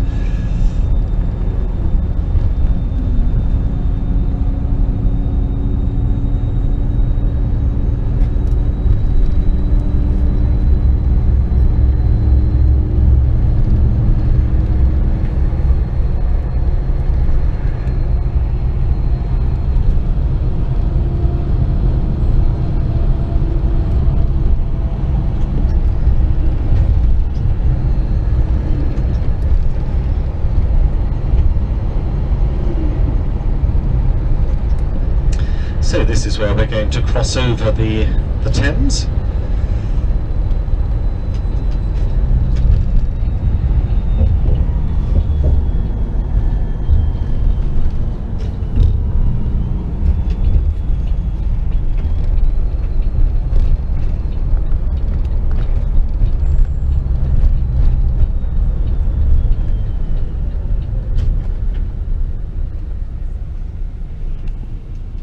Vamos a entrar al pueblo de Windsor.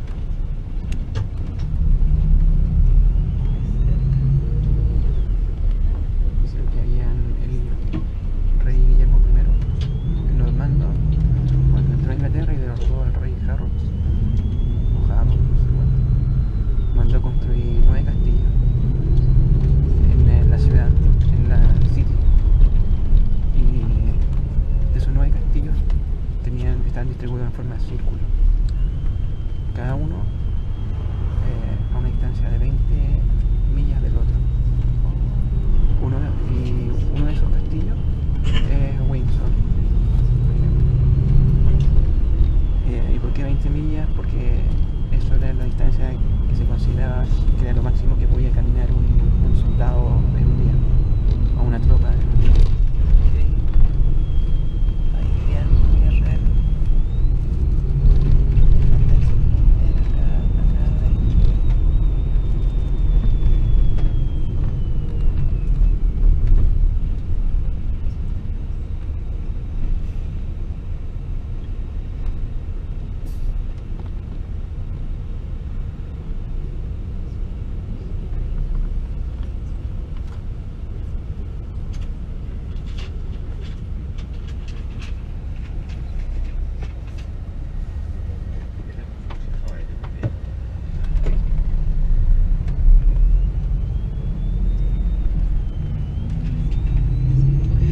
So here we are, just about to turn into the bus park.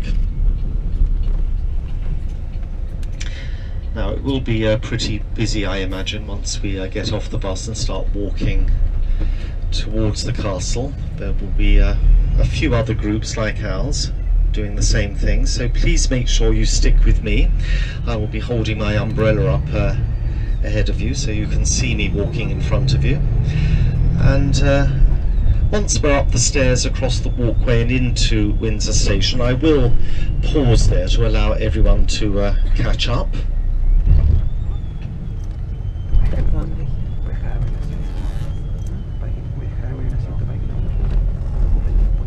Yes, I can see from the number of buses already here, it's pretty busy here today. So remember, you're coming back to the bus park by yourselves, and so Darren is going to park up, so where we...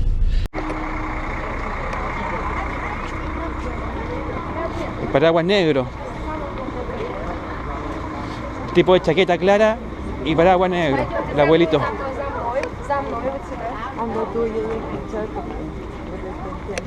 Не отвлекайтесь, за мной, сейчас я покажу место встречи и опущу вас. Место встречи покажу и отпущу вас. Да.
Yes, it is.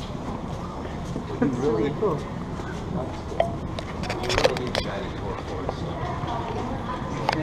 Getting a bus to take you out there. Well, won't there be elevators for that? Like, not at least, but let's see what it's like.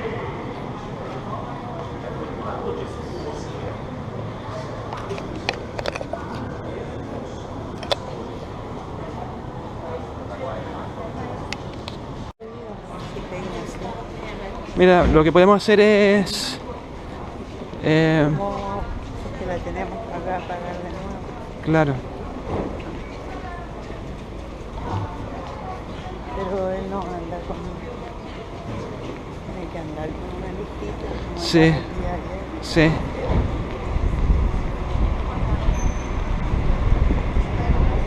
Porque ayer estaba todo incluido lo nuestro,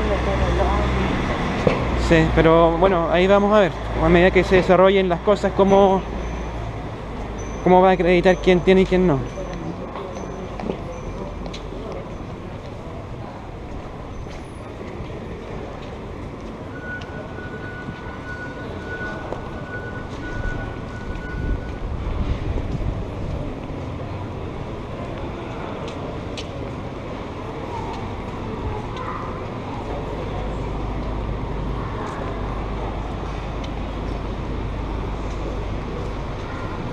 De aquí hay unos cafés y se puede comprar sándwich. Tienes razón.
They would be able to advise you.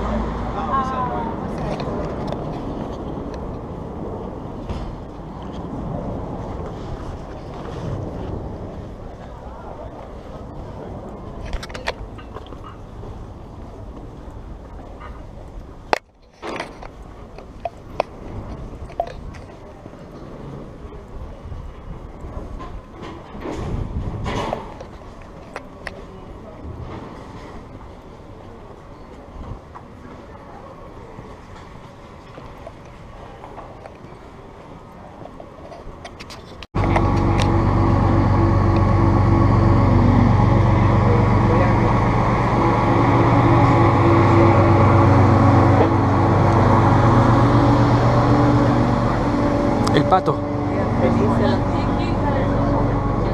Este anfibio.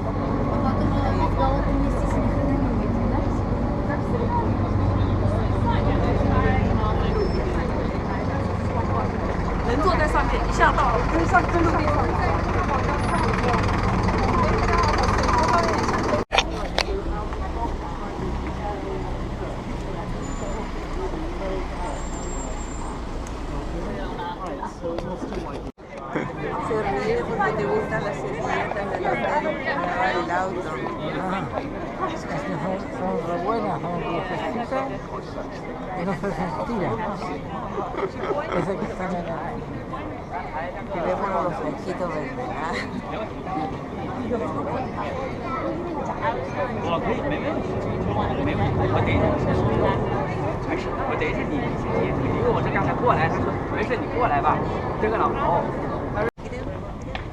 Grupo.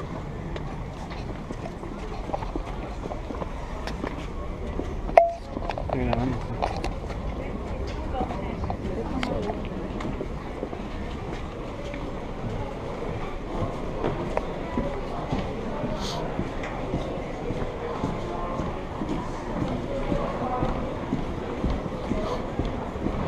Doce y media entonces. Y son las... Bueno, ahí después vemos qué hora es. Ahí dice la 20 para las 11.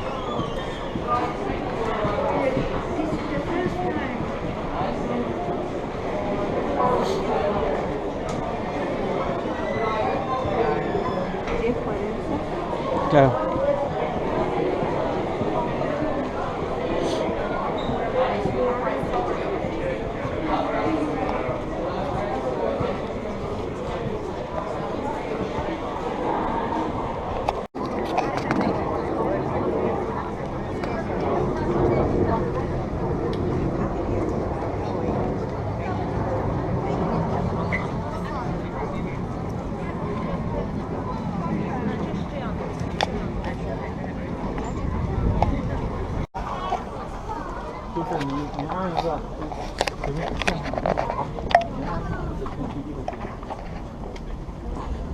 Vamos a no tan lejos.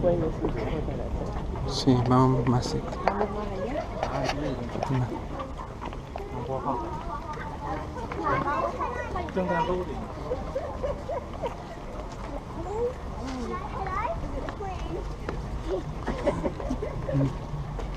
Es bonito. Tengo una mala noticia, no vamos a poder entrar al castillo porque se me quedaron las llaves en Quillota.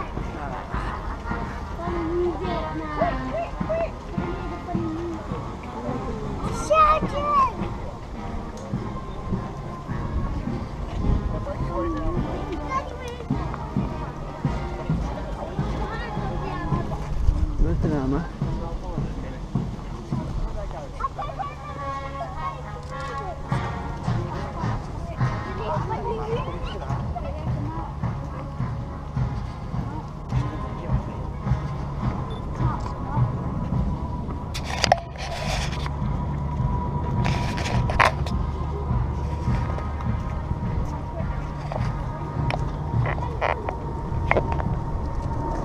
Bien.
Por ahí se metían los guardias.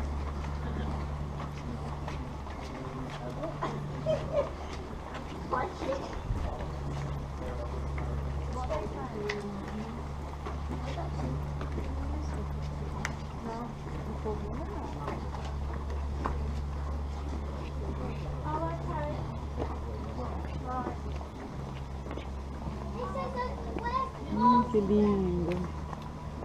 Precioso, ¿no? Bonito. Maravilloso jardín.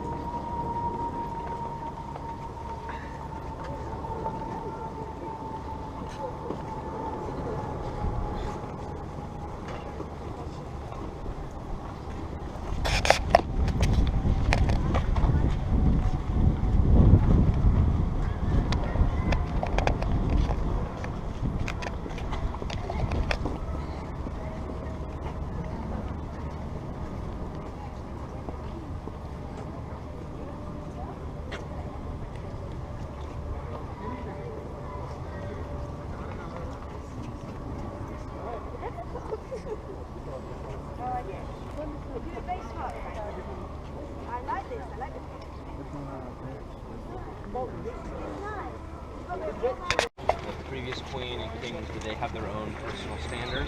Yes. Did they fly up there?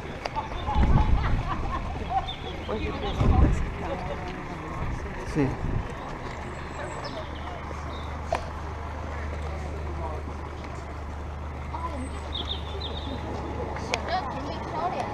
Just like Prince Charles was staying there, was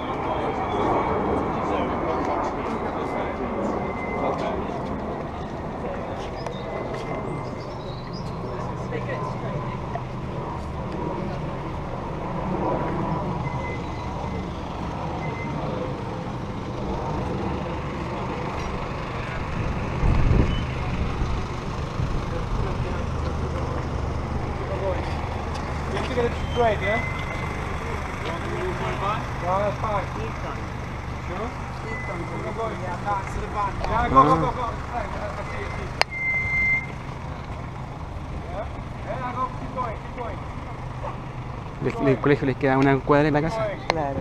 Un castillo. Right, so from where we are now, you can perhaps begin to appreciate why this site was chosen to build the castle, not just for the views, of course, although they are very nice. Hey, why didn't you? The position here being 100 feet up above the Thames down there means it's a very good position defence. Back in the 11th century, one of these buildings existed down there, so they would have had very clear views of the Thames going in both directions. El colegio de Eton en 1440 se fundó. ¿Y cuánto cuesta al año? 30.000 libras por persona.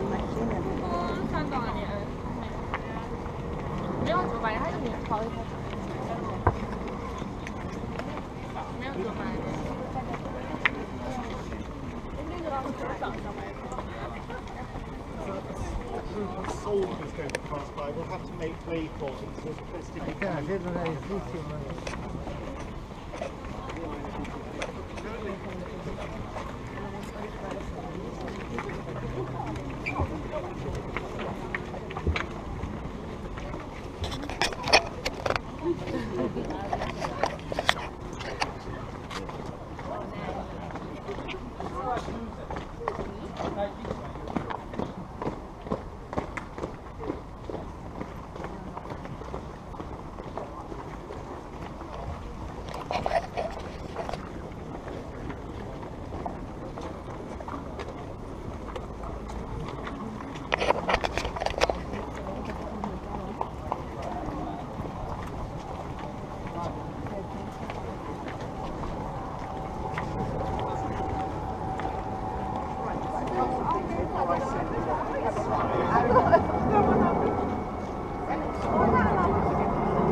Now, firstly, I have to tell you, once you are inside the buildings here, I'm afraid there is no photography. El sueño de la reina. ¿Para qué quieres ver el banco? A mí me interesa ver el mobiliario.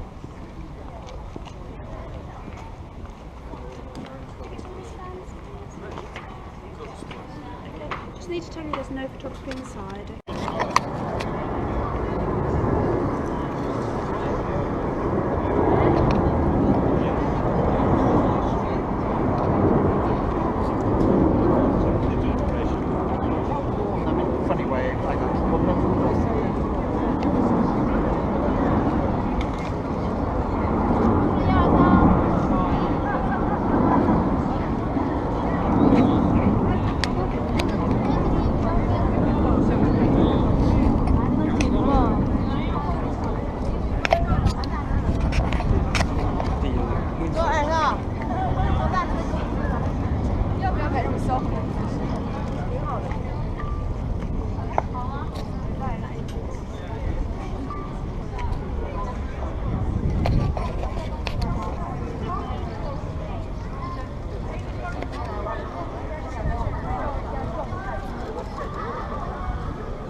那你在哪儿？你随便逛逛。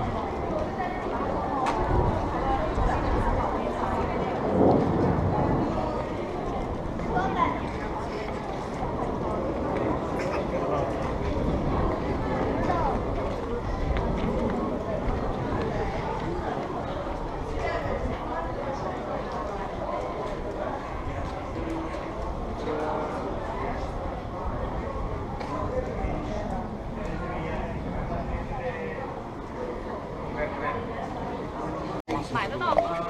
随便穿的呀。你视频看我是啥拉倒吧，真是。这样穿的舒服。现在反正很讲究牌子。我们吃点别的，要不？非要把那个牌子穿的那么明显。现在什么都可以。那你说汉堡啊？看那班吃白的。汉堡啊。要不到高速公路休息站。也行。高速公路休息站可以。好，咱们直接上课。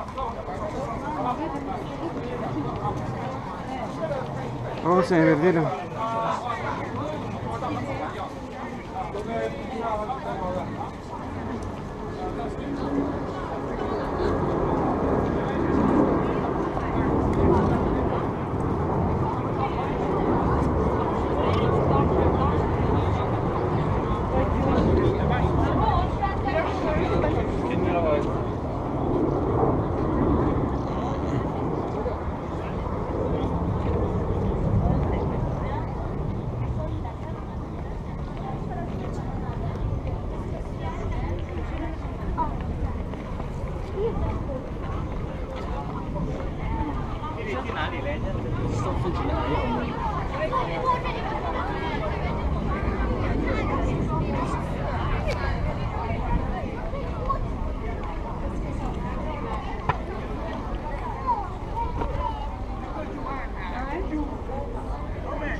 Oh, this car.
Sí, por ahí.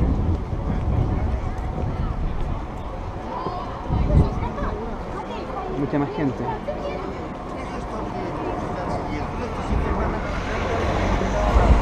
Ho visto che si rinviava sul completador di quanto fa? No, ho visto che... Tenía cabinas allá. ¿Viste? Esta es la galería, aquí me acuerdo. Sí. Vicino al trenino.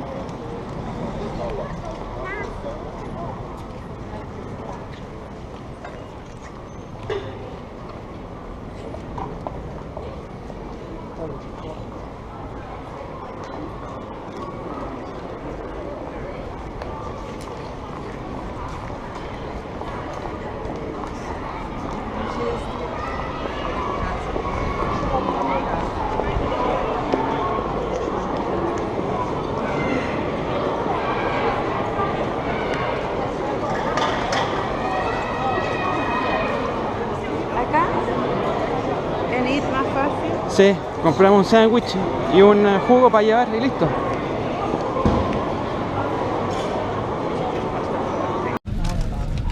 Journey time usually, well, it's usually in the region of 1.5 hours, depending once again on the traffic conditions. Tiene pinta de lluvia para allá.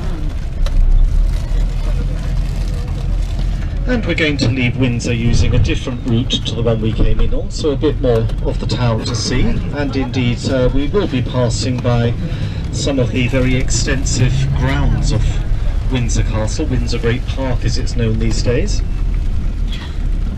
It was Queen Victoria in the 19th century who opened up the gates of the castle for the public to visit for the first time.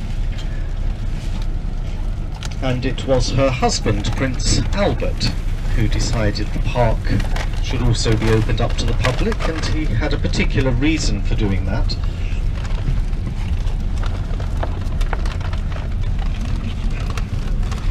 And that was when he came over from Germany to marry Victoria, his cousin. After their wedding, to his absolute horror, he suddenly realised he had no official role within the royal family to play at all. So he really did find himself at a loose end. And so he found various projects with which to keep himself busy. And down at Windsor here, he first of all completely reorganised the running of the household. He thought that was run very inefficiently when he first came here. And with regards to the grounds, he opened it all up to the public so that the entrance fees would go towards the running of the household costs. The park these days, I have to say, is free. You only pay for the entrance into the castle. But what he also did in the grounds was to turn a lot of the land over to farmland. And he did that so all the produce from the royal farms could then be sold in shops in this area, and all the proceeds from that also went towards the running of the household of the castle, which, as you can imagine, must be pretty enormous.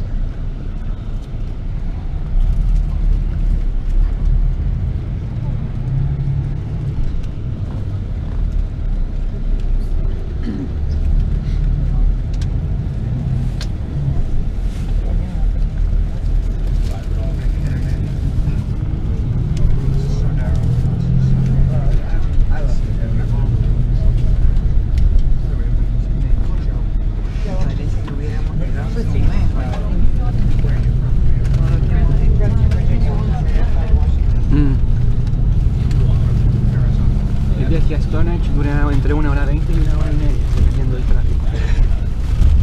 Y vamos a pasar, durante el trayecto vamos a pasar por algunos campos que pertenecen como a Windsor, o pertenecían a Windsor. Entonces vamos a dar la vuelta después de todo. ¿Parece?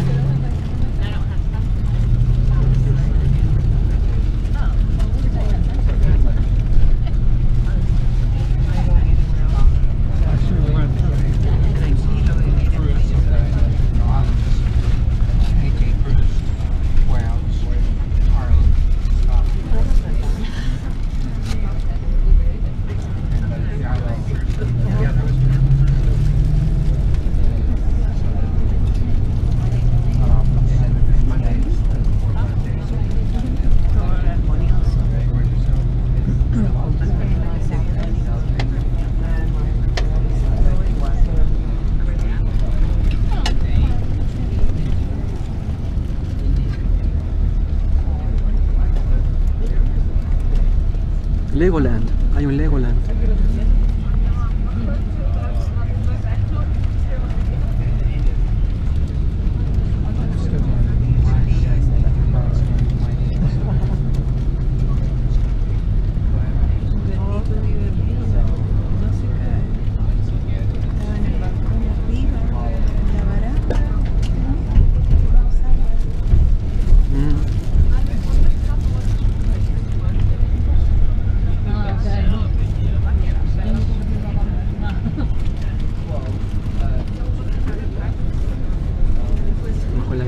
Necesita que comer ratones ingleses, podríamos traerla para acá aquí casi. Las lagartijas que no son suficientes para ella. So from here we see a little bit of the grounds of Windsor Castle, a lot more further on.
Este campo se veía desde... Ah, no, te juro que sí. No, circular, porque los aviones pasan. No, estaban diciendo que por acá estaba esto, pero no, estamos muy lejos.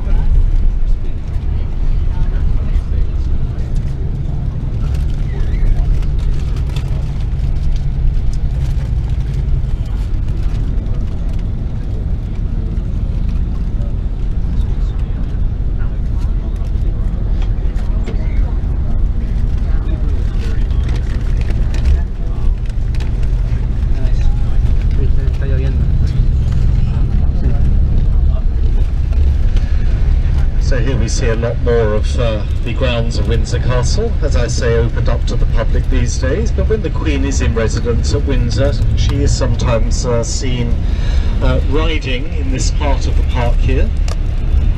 I did see her actually a few years ago now, just about where we are, over in the park to the left. She wasn't so close to the road here, but whenever she does ride, she has always refused to wear the protective riding helmet. She just wears, you know, her scarf tied under her chin, so very easy to recognise her. And amazingly, you know, she's 88 years of age now, and she does still ride occasionally. She's always been a very proficient horsewoman. And at the age of 88, she's still in pretty good health, still very fit, and still working extremely hard. So she's having, I think, a very well-deserved rest up in Scotland at the moment after a particularly busy year. And although, as you've seen in the castle today, she does, of course, as we would expect, live in some luxury, but I suppose we have to balance that out with the fact that she really does have a job from which there is no retirement, and she has made it perfectly clear that she has no intention of standing down from her role. And although she is 88, if she's anything like her late mother, who died back in 2002, almost at the age of 102, then our Queen has probably still got many years ahead of her. Which means, of course, that her eldest child, Prince Charles, he's now in his mid-60s, so he's probably still got quite a long wait before he becomes the next monarch.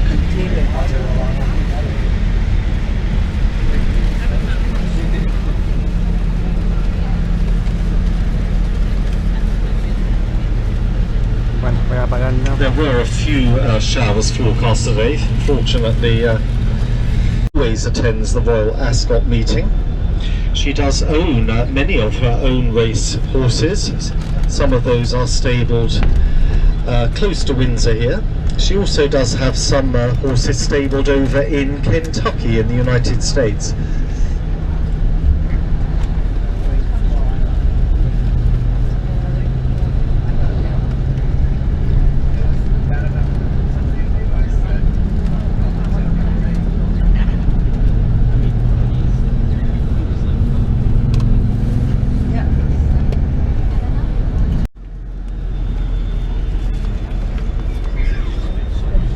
And some more views a little further along this road.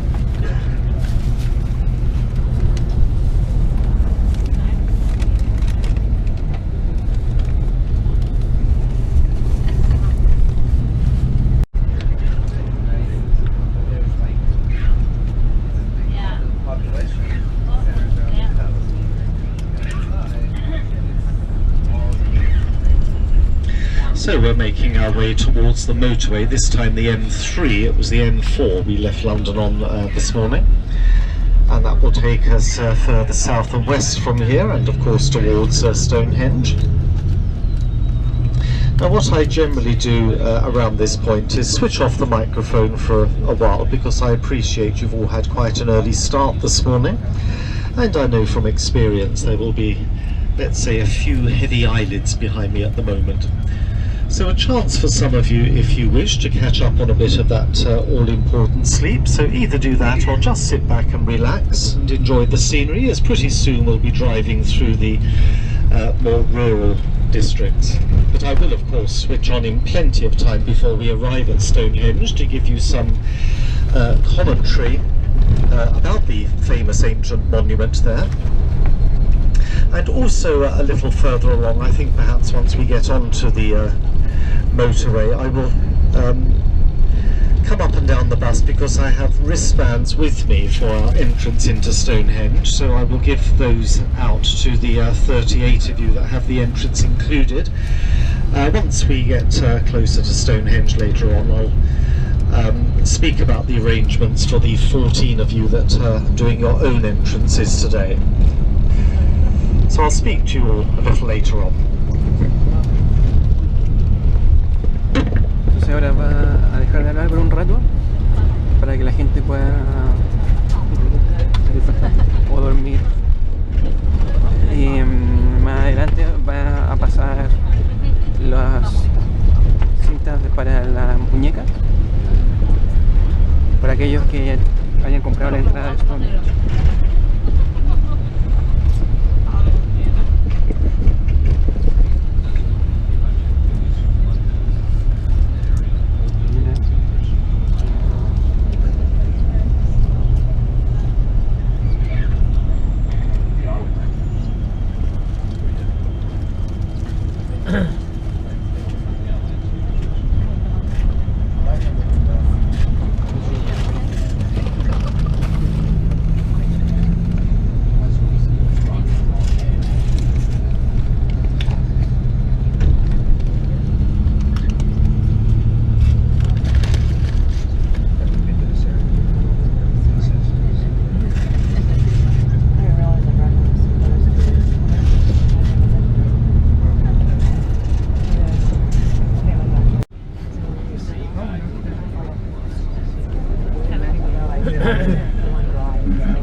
papá durmiendo.